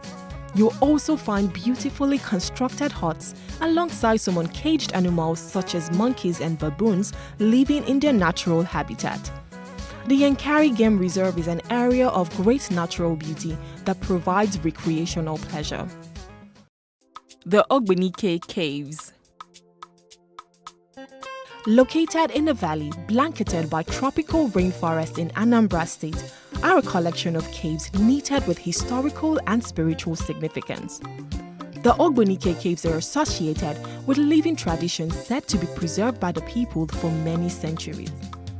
Descending into the valley where the caves are located is a walkway made up of about 317 steps, and visitors must remove their shoes before entering the caves based on tradition. The caves are beautifully surrounded by streams of water flowing out from one of the tunnels into River Nkisa. Seen as a trove for tourists, the Ogbunike Caves make an ideal destination. The Owu Waterfalls. Described as a wonder in the wilderness is the Owu Waterfalls, located in Kwara State. Cascading from a height of about 120 meters to a pool of ice-cold water, the Owu Waterfalls is one of the highest and most fascinating waterfalls to watch in West Africa. It is a beautiful scenery which can only be appreciated when explored. Experience a fine mix of awesome attractions at the Owu Waterfalls, making it a memorable haven for your next vacation. The Osun Osogbo Grove. Situated on the outskirts of Osogbo, the capital of Osun State,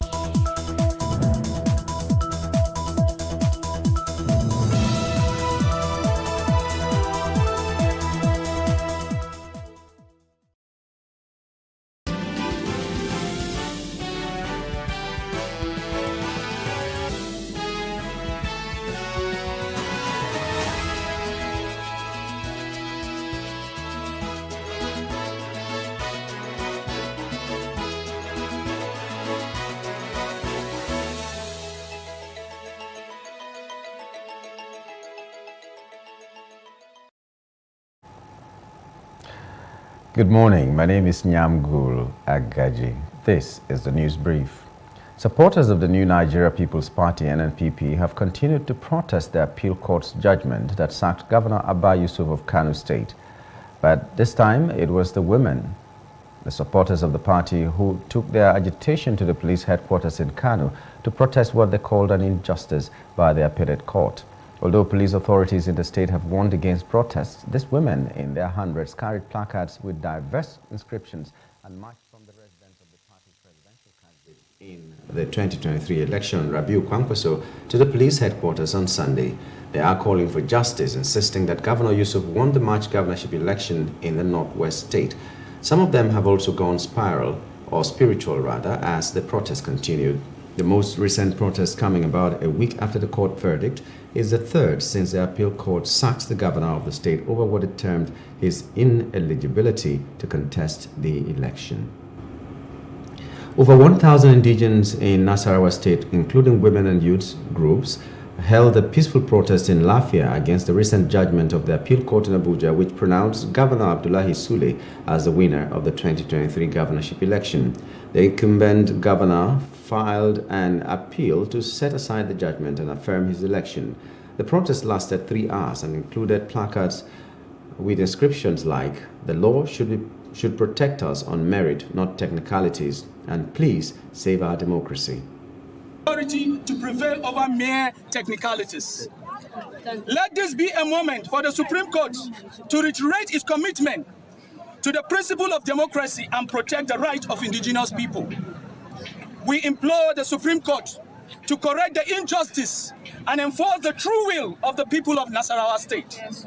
In conclusion, we appeal to the judiciary, the President, Federal Republic of Nigeria, President Bola Ahmed Tinubu, the international community, and all stakeholders to join us in the quest for justice and upholding the principle of democratic values. Still in the courts, the Attorney General of the Federation and Minister of Justice, Prince Lateef Fagbemi, has cautioned Nigerians and politicians against disparaging the judiciary as a result of the outcome of election petition verdicts. Prince Fagbemi appealed to politicians that lost out at all levels not to throw caution to the wind because of their losses at the tribunal. He also urged them to stop making unfounded insinuations against the judges, adding that anybody who has concrete evidence against any judge should feel free to bring it forth. The All Progressives Congress APC in Delta State has rejected the appeal court judgment on the state's governorship election. The party said it would challenge the judgment at the Apex Court. The APC said in a statement by its publicity secretary, Barrister Valentine Onojegbo, that it was confident that the mandate given to it by the good people of the state who believe in its laudable programs and the capability of its candidate, Senator Ovio Moagege, would be restored. Hours after the intervention of President Bola Tinubu in the political crisis rocking Ondo State, some leaders of the All Progressives Congress APC in the state have insisted that the Deputy Governor, Lucky Ayedatiwa, should be empowered as acting governor. The APC chieftains, under the aegis of Ondo APC progressive stakeholders in Akure, insisted that the Ayedatiwa should take over as acting governor in accordance with the constitutional provisions towards resolving the political imbroglio in the state. Tinubu had called for the maintenance of the status quo, urging Ayedatiwa to continue as the deputy governor. In a statement issued after the meeting and signed by the chairman, former member of the House of Representatives, Honorable Afe Oluwokere, and Secretary Honorable Rahman Rotimi, the urgent need for the House of Assembly to empower Ayedatiwa to assume the responsibilities of the acting governor was emphasized. County Director Andrew Mamedu of ActionAid Nigeria has criticized Western banks for funding multinational oil companies in the Niger Delta, causing environmental degradation. He emphasized the need for citizens to take responsibility for their country and hold the government accountable for their actions, as stated in the Constitution. Mamedu urged citizens to take action and hold the government accountable for their actions and inactions in Nigeria. What we are advocating for is for citizens to be responsible in managing and running their country. Citizens should take charge of their country, and government should be accountable to the citizens as enshrined in our Constitution. That is what we are saying, and that is what we are advocating for. Enough of citizens sitting down and not holding their government accountable. We need to hold our government accountable from the local government, from the councillor to the president. We need to hold all of them accountable to make sure we get the country that we desire. I would ask you, is this the country we desire? Everyone here, definitely not. And the only way to do that is for us as citizens to support the government, work with the government, and hold them accountable. If we put more pressure on them. A roundtable meeting with 80 participants, including National Assembly, host community, civil society organizations, and traditional rulers, discussed the importance of government projects in the Niger Delta region, urging them to prioritize the people's interests. The people from Delta states, that the Committee on Niger Delta, that we are very ready to carry out our oversight function. Because the essence of oversight oversight function is to make sure that government developmental policies and programs or projects meant for the people of Niger Delta are implemented to the letter, that they are carried to the fruition. We wanted to avoid vast situations where government will make provisions and the people will not see what government have provided for them. Oil theft, illegal bunkering is contributing a lot of climate change because there is no technical way of, preparing this thing. And he's on that. He's on a bill for, I think he has made a motion already on the need to address gas flaring. Okay, we're also looking for means to convert gas flaring into electricity because we have to clean up the atmosphere really. We're looking at increasing afforestation to restore the conservative life of Delta, and there are other things on the pipeline. At home, it's a different thing entirely. Wow. I've just seen little things from the drama we have seen and the pictures. What we are experiencing at home is different. I must tell you, I reside in the middle of Iwekan community. The picture of those 4 gas flares you saw just now, that is where I stay. I was born there. I'm still staying there tomorrow. It is really challenging to be there. We are living like cops in that particular place. The federal government has set plans in motion to raise 200 million naira from philanthropic organizations as part of efforts to create jobs and support micro, small, and medium enterprises, MSMEs. A statement by Temitola Adekunle Johnson, the Senior Special Assistant to the President on MSMEs and Job Creation, Office of the Vice President, said the funds will be invested in key programs and projects across different target sectors. They said the presidency has also established the Nigeria Philanthropic Organization, NPO, a private sector-led coordinating office to be domiciled in the office of the Vice President to facilitate the initiative. Adekunle Johnson noted that the body will work with donors, impact investors, and financial institutions to support the establishment of 12 mega hubs across the country and catalyze support for existing and new entrepreneurs in renewable energy, agro-processing, furniture, and fashion, among other areas of the economy. According to him, Vice President Kashim Shettima has appointed Thelma Ekiyo Solanke to chair the Nigeria Philanthropic Organization, while the SSA to the President on MSMEs and Job Creation is to coordinate its secretariat. No fewer than 13 passengers sustained varying degrees of injuries in a crash along the Lagos-Ibadan Expressway in the early hours of Sunday. Spokesperson of the FRSC in Ogun State, Florence Okwe, said operatives of the agency had swiftly responded to carry out rescue operations, while stating that speeding and road construction were upset or suspected causes of the crash. According to her, a total of 22 persons were involved in the crash, 21 male adults and 1 female adult. A construction worker was successfully rescued on Saturday, November 25, after a section of the building under construction partially collapsed in Abuja, the nation's capital. According to a statement issued last night by the head of public affairs, FEMA, Nkechi Issa, the incident occurred at a construction site located at the Central Business District beside Taj Bank around 3:30 p.m.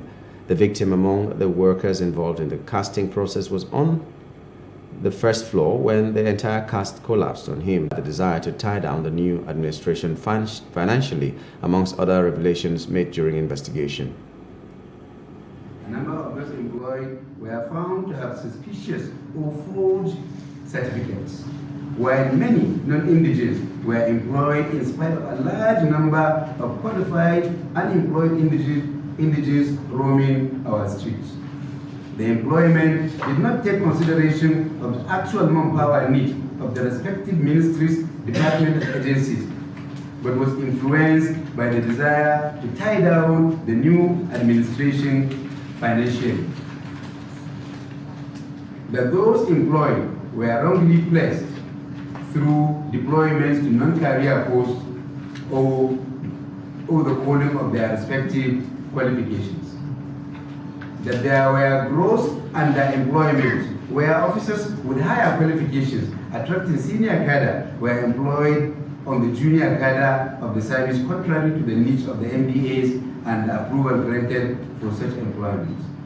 That a number of students in their active study years were also found to be employed, including students of junior secondary schools, senior secondary schools, and some in their early stages of tertiary education. A number of persons recruited were found to be undergoing their National Youth Service Corps, and that a number of persons confirmed to be over age and under age were found to be employed and on the state payroll, including a 13-year-old girl that was employed into the service. From other parts of Africa, Sierra Leone's President Julius Maada Bio declared a nationwide curfew on Sunday after gunmen attacked the military's main and largest barracks in the West African nation's capital, raising fears of a breakdown of order amid a surge of coups in the region. The unidentified gunmen attacked the military armory within the Wilberforce barracks in the capital, Freetown, early morning, Bio said in a statement posted on X, formerly known as Twitter, adding that they were driven back by security forces and calm has been restored. No details have been immediately given about the gunmen or the reason for the attack. Outside Africa, third batch of exchange scheduled to take place across Rafah crossing later on Sunday. At least 6 Palestinians have been killed in Israeli raids in occupied West Bank since last night. The exchange on the second day of the 4-day truce was delayed for 4 hours over Hamas's allegation that Israel was violating the truce deal. Palestinian Red Crescent says Israeli army besieged 2 hospitals in occupied West Bank in a night of deadly raids. More than 14,800 Palestinians killed in Gaza since October 7. In Israel, the official death toll stands at 1,002. In business news, the President Chief Executive Officer Dangote Group, Aliko Dangote, says the $20 billion Dangote refinery in Lekki, Lagos, would start with the refining of 350,000 barrels per day of crude oil. Dangote, who disclosed this during an interview, also stated that the refinery would receive about 6 million barrels of crude in December 2023. The business mogul said he believed the refinery could reach its capacity of 650,000 barrels a day by the end of 2024. Although the IMF has said it doubts it will reach more than a third of that by 2025. At full tilt, the refinery, the world's largest single-train facility with just one distillation unit, could save Nigeria billions in foreign exchange currently spent on imported fuel. And finally, sports. Former England and Tottenham Hotspur manager Terry Venables, whose death at the age of 80 was announced on Sunday, was remembered fondly on Monday in Australia, where he served as head coach of the Socceroos for 2 years. Despite the most notable aspect of Venables' reign being the failure to qualify for the 1998 World Cup in a playoff against Iran, warm tributes were paid to the man who became known to one and all as El Tel after his stint in Barcelona. And as the news brief, for more stories, please follow us on Facebook, X, and Instagram, and do subscribe to our YouTube channel at Plus TV Africa and Plus TV Africa Lifestyle. You can also view us from Limex on limex.tv and Glow TV apps anywhere in the world. My name is Nyamgul Agaji. Thanks for being there.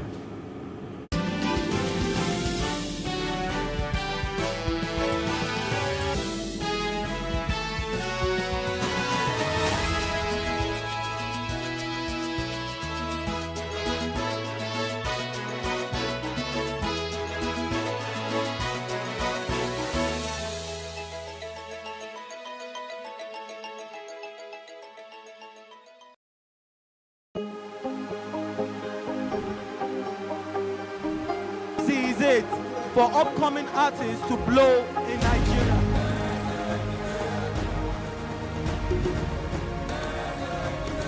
Welcome to Plus Trending.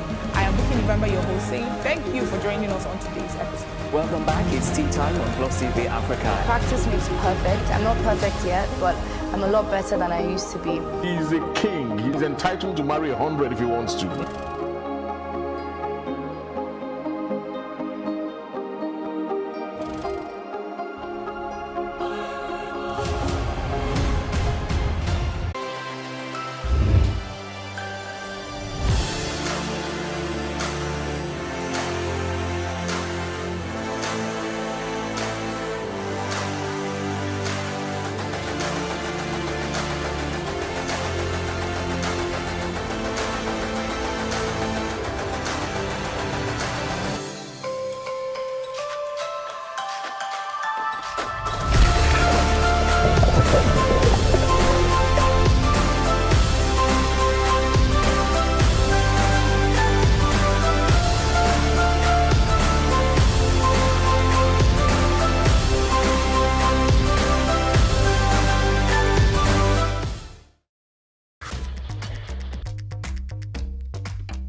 signature on my paintings are Kike Johnson, but I mean, yeah, I think so.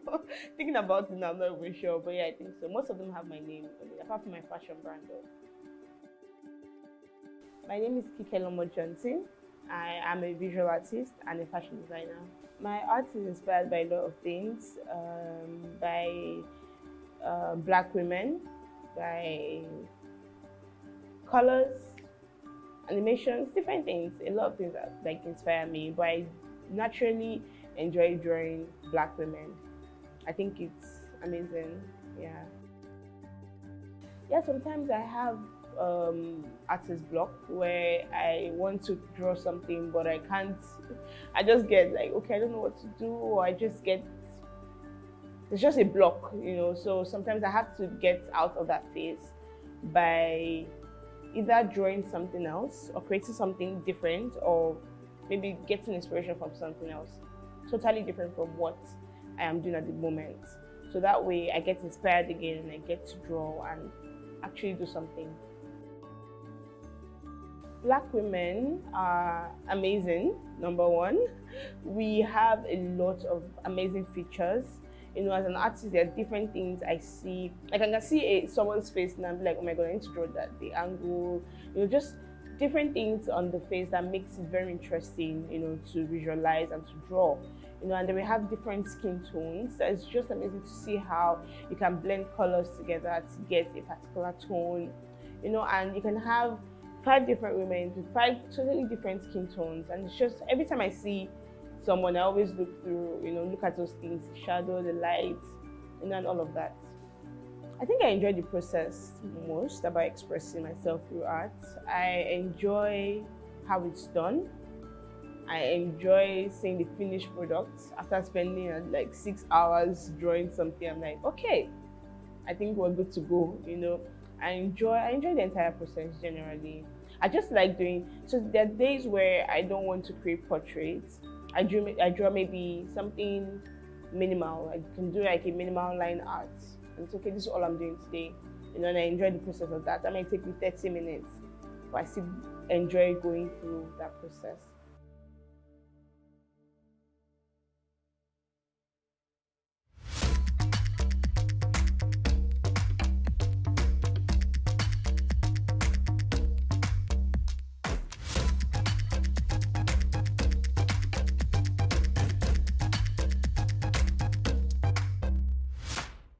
The Nigerian art space is amazing. It's growing and it's just very broad now. There are a lot of opportunities for people like me in the industry. We are doing so many amazing things, from digital art to traditional art to even NFTs. You know, there's just so many things that Nigerian creatives are doing now that I think it's just amazing. To see that Nigeria went from not appreciating art as much to now appreciating art is a good thing. Love it. I actually wish I did go to an art school. I think that way maybe I'd have been like Picasso right now. But no, I didn't go to an art school. I learned everything myself. I've always loved drawing. When I was a child, I would draw Mickey Mouse. I would draw like just different cartoonish things, you know. So I've always enjoyed drawing. I've enjoyed the process. Yeah. All right. So for young female aspiring artists in Nigeria, I'll say they should go for it. I mean, in this industry, I've come to understand that there are not so many female artists as much as there are men. You know, so it's a good thing to see women want to become artists and actually do it. You know, one major thing is you just have to keep practicing, just get better at your craft, and that's it. Yeah, there are a lot of opportunities out there. Art has influenced my fashion in different ways, from colors to patterns to just creating something. Sometimes I just do a design, I'm like, okay, this is not what I wanted, but at least we tried it, you know. So art for me is life. Everything around me is art. I look at every single object and I see shadows, I see lights, I'm looking at the way it's done, you know. So art has influenced my fashion in different ways, and I'm excited about that. I mean, I enjoy it. So in a few years, I see myself doing amazing things, bigger things than I'm doing now, you know, in the international workspace, nationally, and just doing, I hope to have a major studio in a few years' time where, you know, anybody can just come to us and say, okay, I want to create this type of art, and we can have someone working in the studio create it. Different things from animation to illustrations to different type of artwork.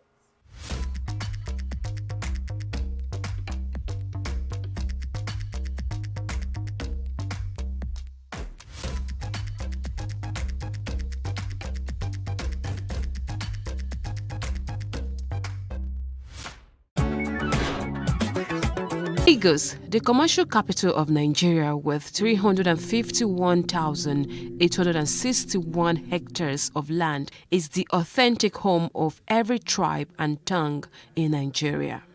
The state, though small in landmass, is controversially the most populous state in the country.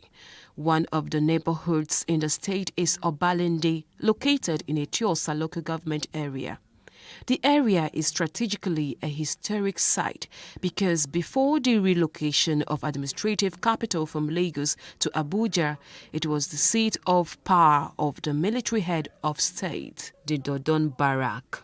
Historically, a Royal West African Frontier Force, predominantly Hausa men, were initially camped on the land where the famous King's College is situated. Then there was a need for the use of the land, and the Oba of Lagos was set in 20 local council areas. So the current Obalende is carved out under Ikoyi Obalende Local Council Development Area.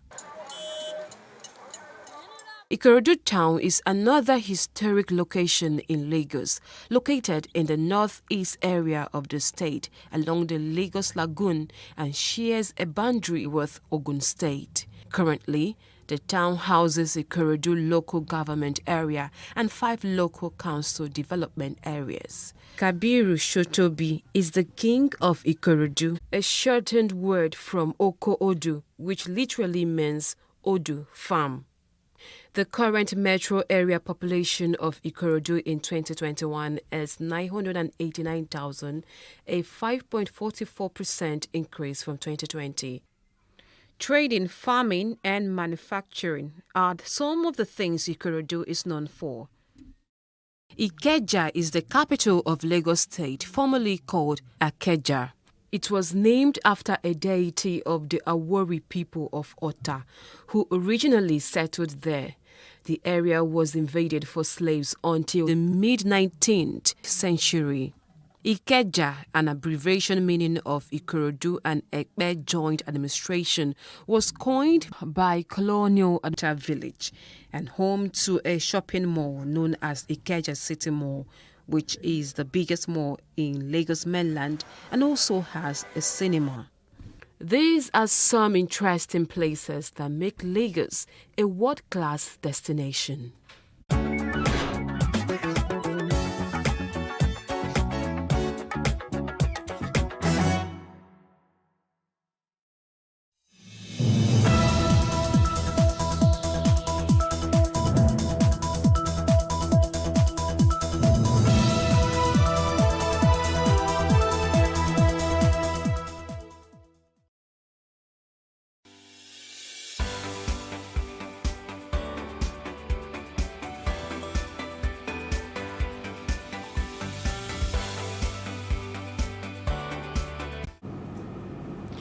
The governor of the Central Bank of Nigeria, CBN, Olayemi Cardoso, says the Apex Bank strayed from its core mandate under the previous administration of Godwin Emefiele. Cardoso made this known at the annual Bankers' Dinner and 60th anniversary of the Chartered Institute of Bankers of Nigeria, CIBN, in Lagos State. The former Commissioner for Economic Planning and Budget in Lagos said the previous administration pumped 10 trillion naira into quasi-interventionist activities that were not the areas of strength of the Apex Bank. He said events in the past few years have not portrayed the Apex Bank in good light. Hitherto, the CBN has strayed from its core mandate and engaged in costly fiscal activities through different initiatives in sectors ranging from agriculture, power, and many others that the bank from achieving its own objectives and took it to areas where it had limited expertise. Furthermore, the Apex Bank chief said commercial banks in the country will be directed to increase their capital base as they do not currently have sufficient capital relative to the finance system needs in servicing a $1 trillion economy. On the show today, we'll keep our eye on the CBN macroeconomic policies, banks recapitalization, and lots more. Welcome to Business Insights in Plus TV Africa. I am Justin Akadonia.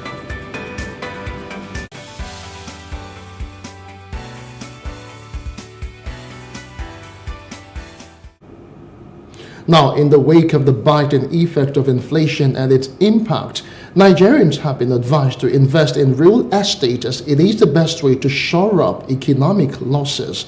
The convener of the Go Real Pro, Jane Onwumere, said this at the opening of a 2-day real estate network marketing business mastery conference. Details now. First quarter of 2024, I'm going to do XYZ with this particular affiliate. This conference is not just about teaching. It is about empowering anyone who wants to be a professional networker and those who want to learn how to apply networking principles to grow their businesses. It kicks off with this panel session. It's not everybody that you meet that will buy land. Some of them need money. Participants are taken through effective strategies including personal development, digital and network marketing, among others. Not everybody is a salesperson. Not everybody is a network marketer. Not everybody, I mean, with all due respect to all the other topics, everything is important. But I believe that everybody should be, regardless of your profession, regardless of your field of endeavor, everybody should be interested in personal development. But if you would embody the energy of a big time closer, you will close even without speaking to anybody, and somebody says, I want to close with this particular person. They will call your name. What is your reason for doing digital marketing? Who are your target audience in digital marketing? Now, on the internet, there are various people you meet. There are people you want to make relationship with today and probably do a business transaction with them in future. We catch up with the convener, Jane Onwumere. She reveals plan to officially unveil a startup grant of 1.5 million naira to 5 million naira to over 120 persons to enable Nigerians and Africans kickstart their journey to becoming real estate professionals. I saw what we call estate agents, always fighting over, I brought this customer, I did this. And I said to my husband that we can give this thing a professional look. That agents don't have to fight if we make this thing professional. So that's what gave birth to what is today known as the real estate network marketing business. She also bears her mind on current economic issues, specifically as they concern real estate development in the country and the way forward. So if you invest money carefully into real estate, it's something that will eventually come back again and give you back value. You understand? So really, it has not affected real estate. Realtors are coming up every day. Real estate companies are springing up every day, which goes to show that even in the time of inflation, real estate is still working. If all of us join hands together, we will solve the housing problem. And that's what we are going to be explaining tomorrow evening when we get to that part of this program. We are going to be talking to people about how we can collectively confront the housing problem. Onwumere reveals that the industry must continue to develop more entrepreneurs because there are some gaps that need to be filled if more Nigerians are to become home owners. Welcome back now. The governor of the Central Bank of Nigeria, CBN, Olayemi Cardoso, has said that for quite some time, there has been a dislocation of the monetary transmission mechanisms, rendering the MPC meetings largely ineffective. Now, Cardoso hinted that a new price management and stability framework that will lead to improvement in average living standards is underway. Now, the inflation management plan, soon to be unveiled by the Central Bank of Nigeria, is in conjunction with the Ministry of Finance and other relevant fiscal authorities. I have the principal partner, Woodridge and Scott Consulting, Segun Sogbito, joining me now to discuss further on this development. Good morning to you, Segun. Hello, Segun, can you hear us? Good morning. All right, Segun, if you can unmute your device, we cannot hear you, so we can actually get better communication. Let's try again. Morning, Segun, how are you doing? All right, we'll just take a quick break and try and reconnect with Segun and sort out the communication lapse there in a moment. Join us again. Stay with us.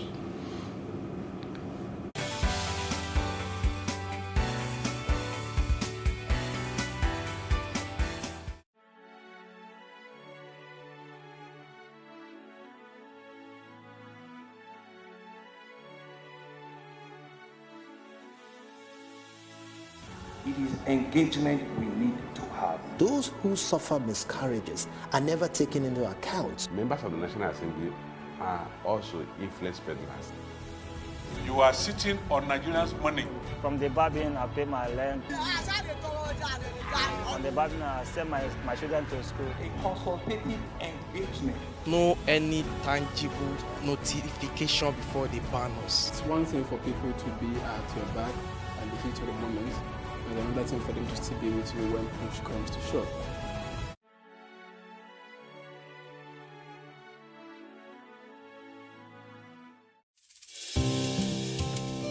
For me, I wanted to change that culture. I didn't believe that until you see a white man or you see a foreigner in the kitchen before you can believe that, you know, good food is going to come out of that kitchen.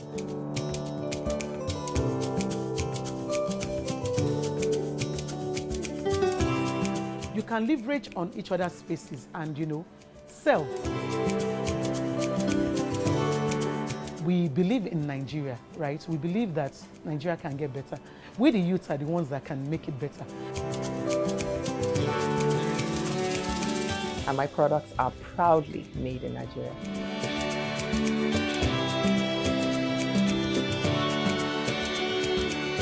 Made in Nigeria, showing every Tuesday at 10:30 p.m. and repeats on Saturday at 8:30 a.m.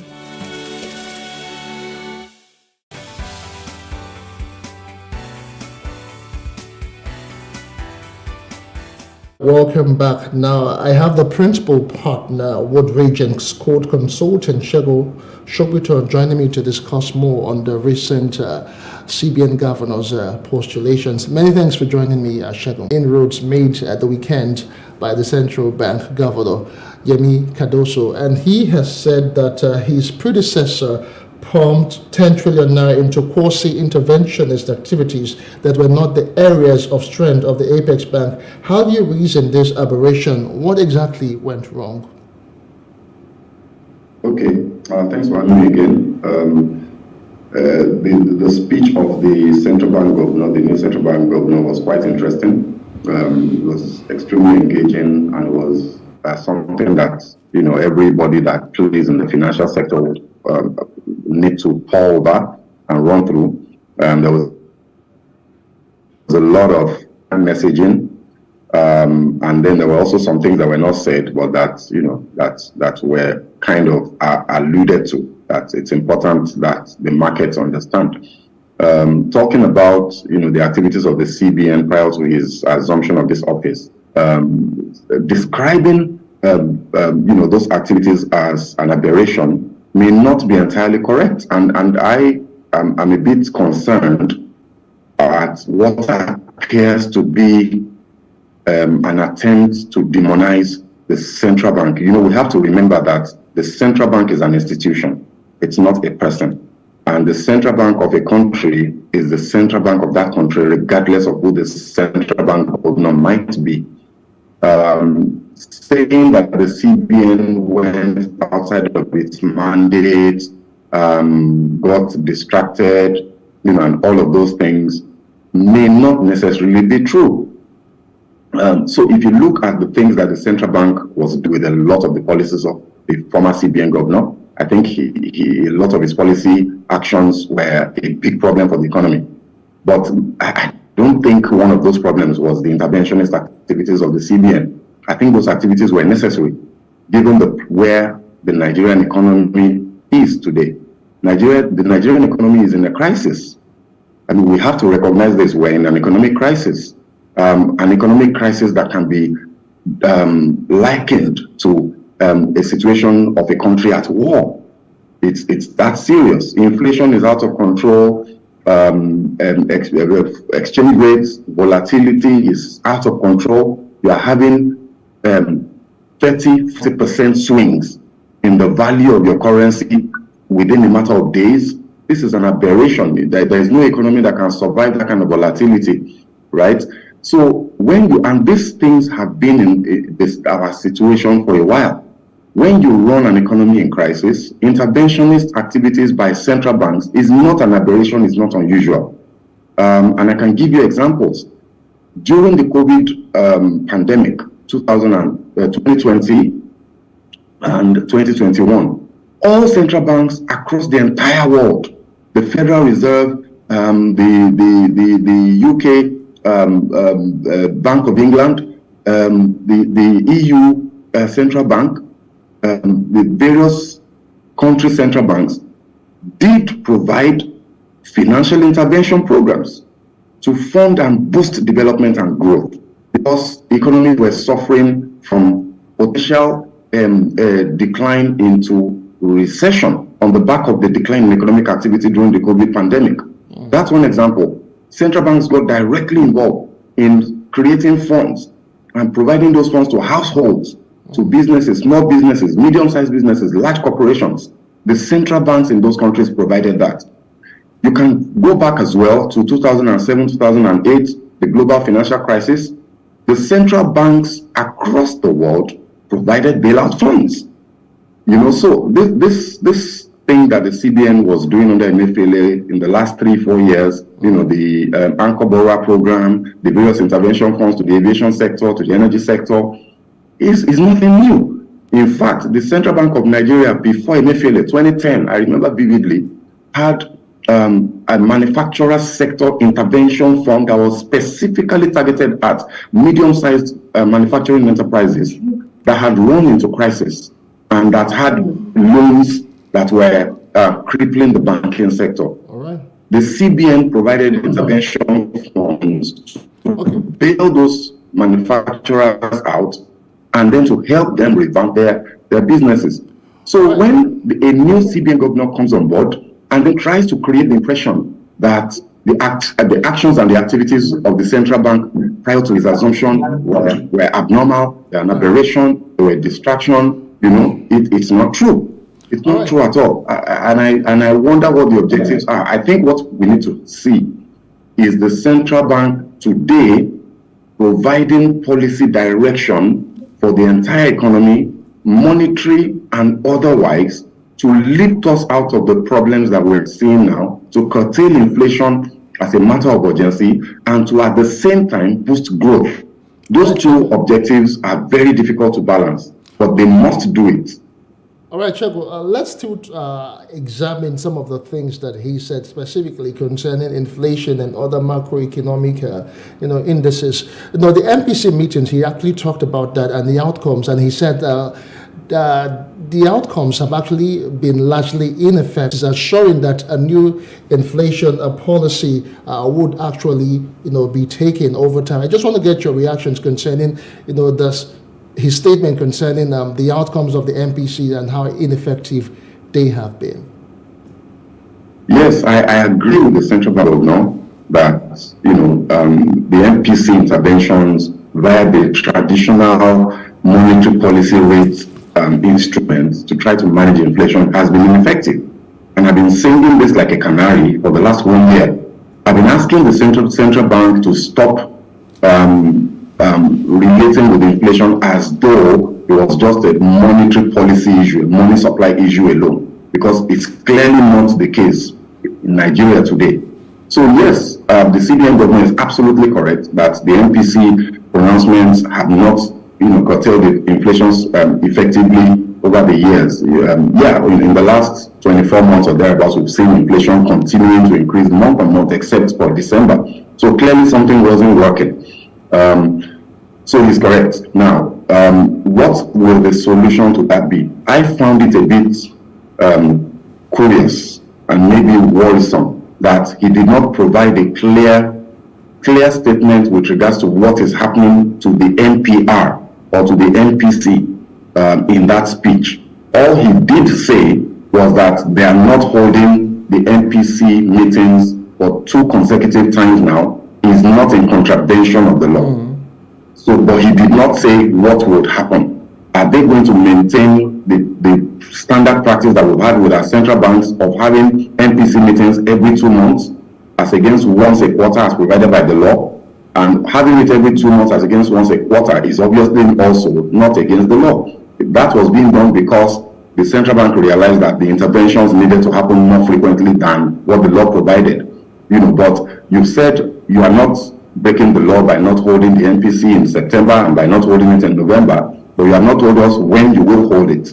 And I think the markets need to have this information. Right. So now talking about the inflation management framework that they're coming up with, the market will be waiting eagerly to get the breakdown of what that will contain. Obviously, the NPR must be one of the components of that framework, but we would like to see what the other components would be that might now make the instrumentality of the NPR as a policy instrument more effective. We would have to wait to see that, and it's a good pronouncement from him. But until we see the details, we will not know exactly how it will work. Okay, now going forward, inadequate foreign exchange supply, depreciation of the exchange rate, limited external reserves, weakened output, and high unemployment have pushed up interest rates, affected asset quality and solvency ratios in the banking sector. Now, Cardoso seems to believe that through targeted policies, in as much as you said that he's not aligned, transparent market operations and coordination between the monetary and the fiscal authorities, we can be assured of a more stable exchange rate, control inflation, and also create an enabling environment for businesses and individuals to thrive. Do you agree?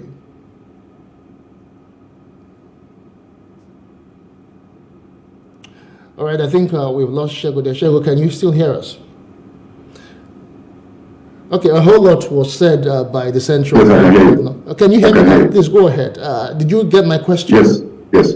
Yeah, please. I got your question. All right. So basically, I found it quite curious that the Central Bank of Nigeria governor spoke about transparency and the importance of transparency to the functioning of especially the foreign exchange markets. All markets, whether they're foreign exchange, financial, capital markets, money markets, whatever kind of market that you're talking about that involves exchange of value, transparency and information flow are very critical components of ensuring that market is efficient and is achieving its objectives. So it's a good thing that the governor has said that. But what I found also quite curious is the central bank continues to push out information about happenings in the foreign exchange markets without providing adequate information to explain how it is happening. The how is as important as the act itself to ensure that market players can plan.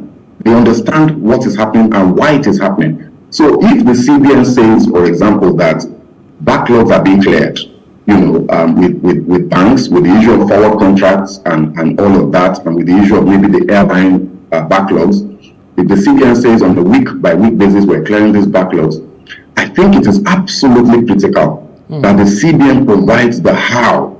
Because if you do not provide the how to the market, then they cannot independently determine what direction the market will go in. If the how is unsustainable, then the gains that we see in the price, in the valuation of our currency will be temporary. And that will have very damaging effects in terms of long-term, medium-term, and long-term planning for the players in the market. So, yes, the CBN governor is absolutely correct about transparency, but he needs to walk the talk and not just talk it alone. The CBN has been pumping out information without providing the basis of that information. Where is this liquidity coming from? Because we all know, the market. All right, so very quickly, for sake of time, now let's just finalize on the recapitalization.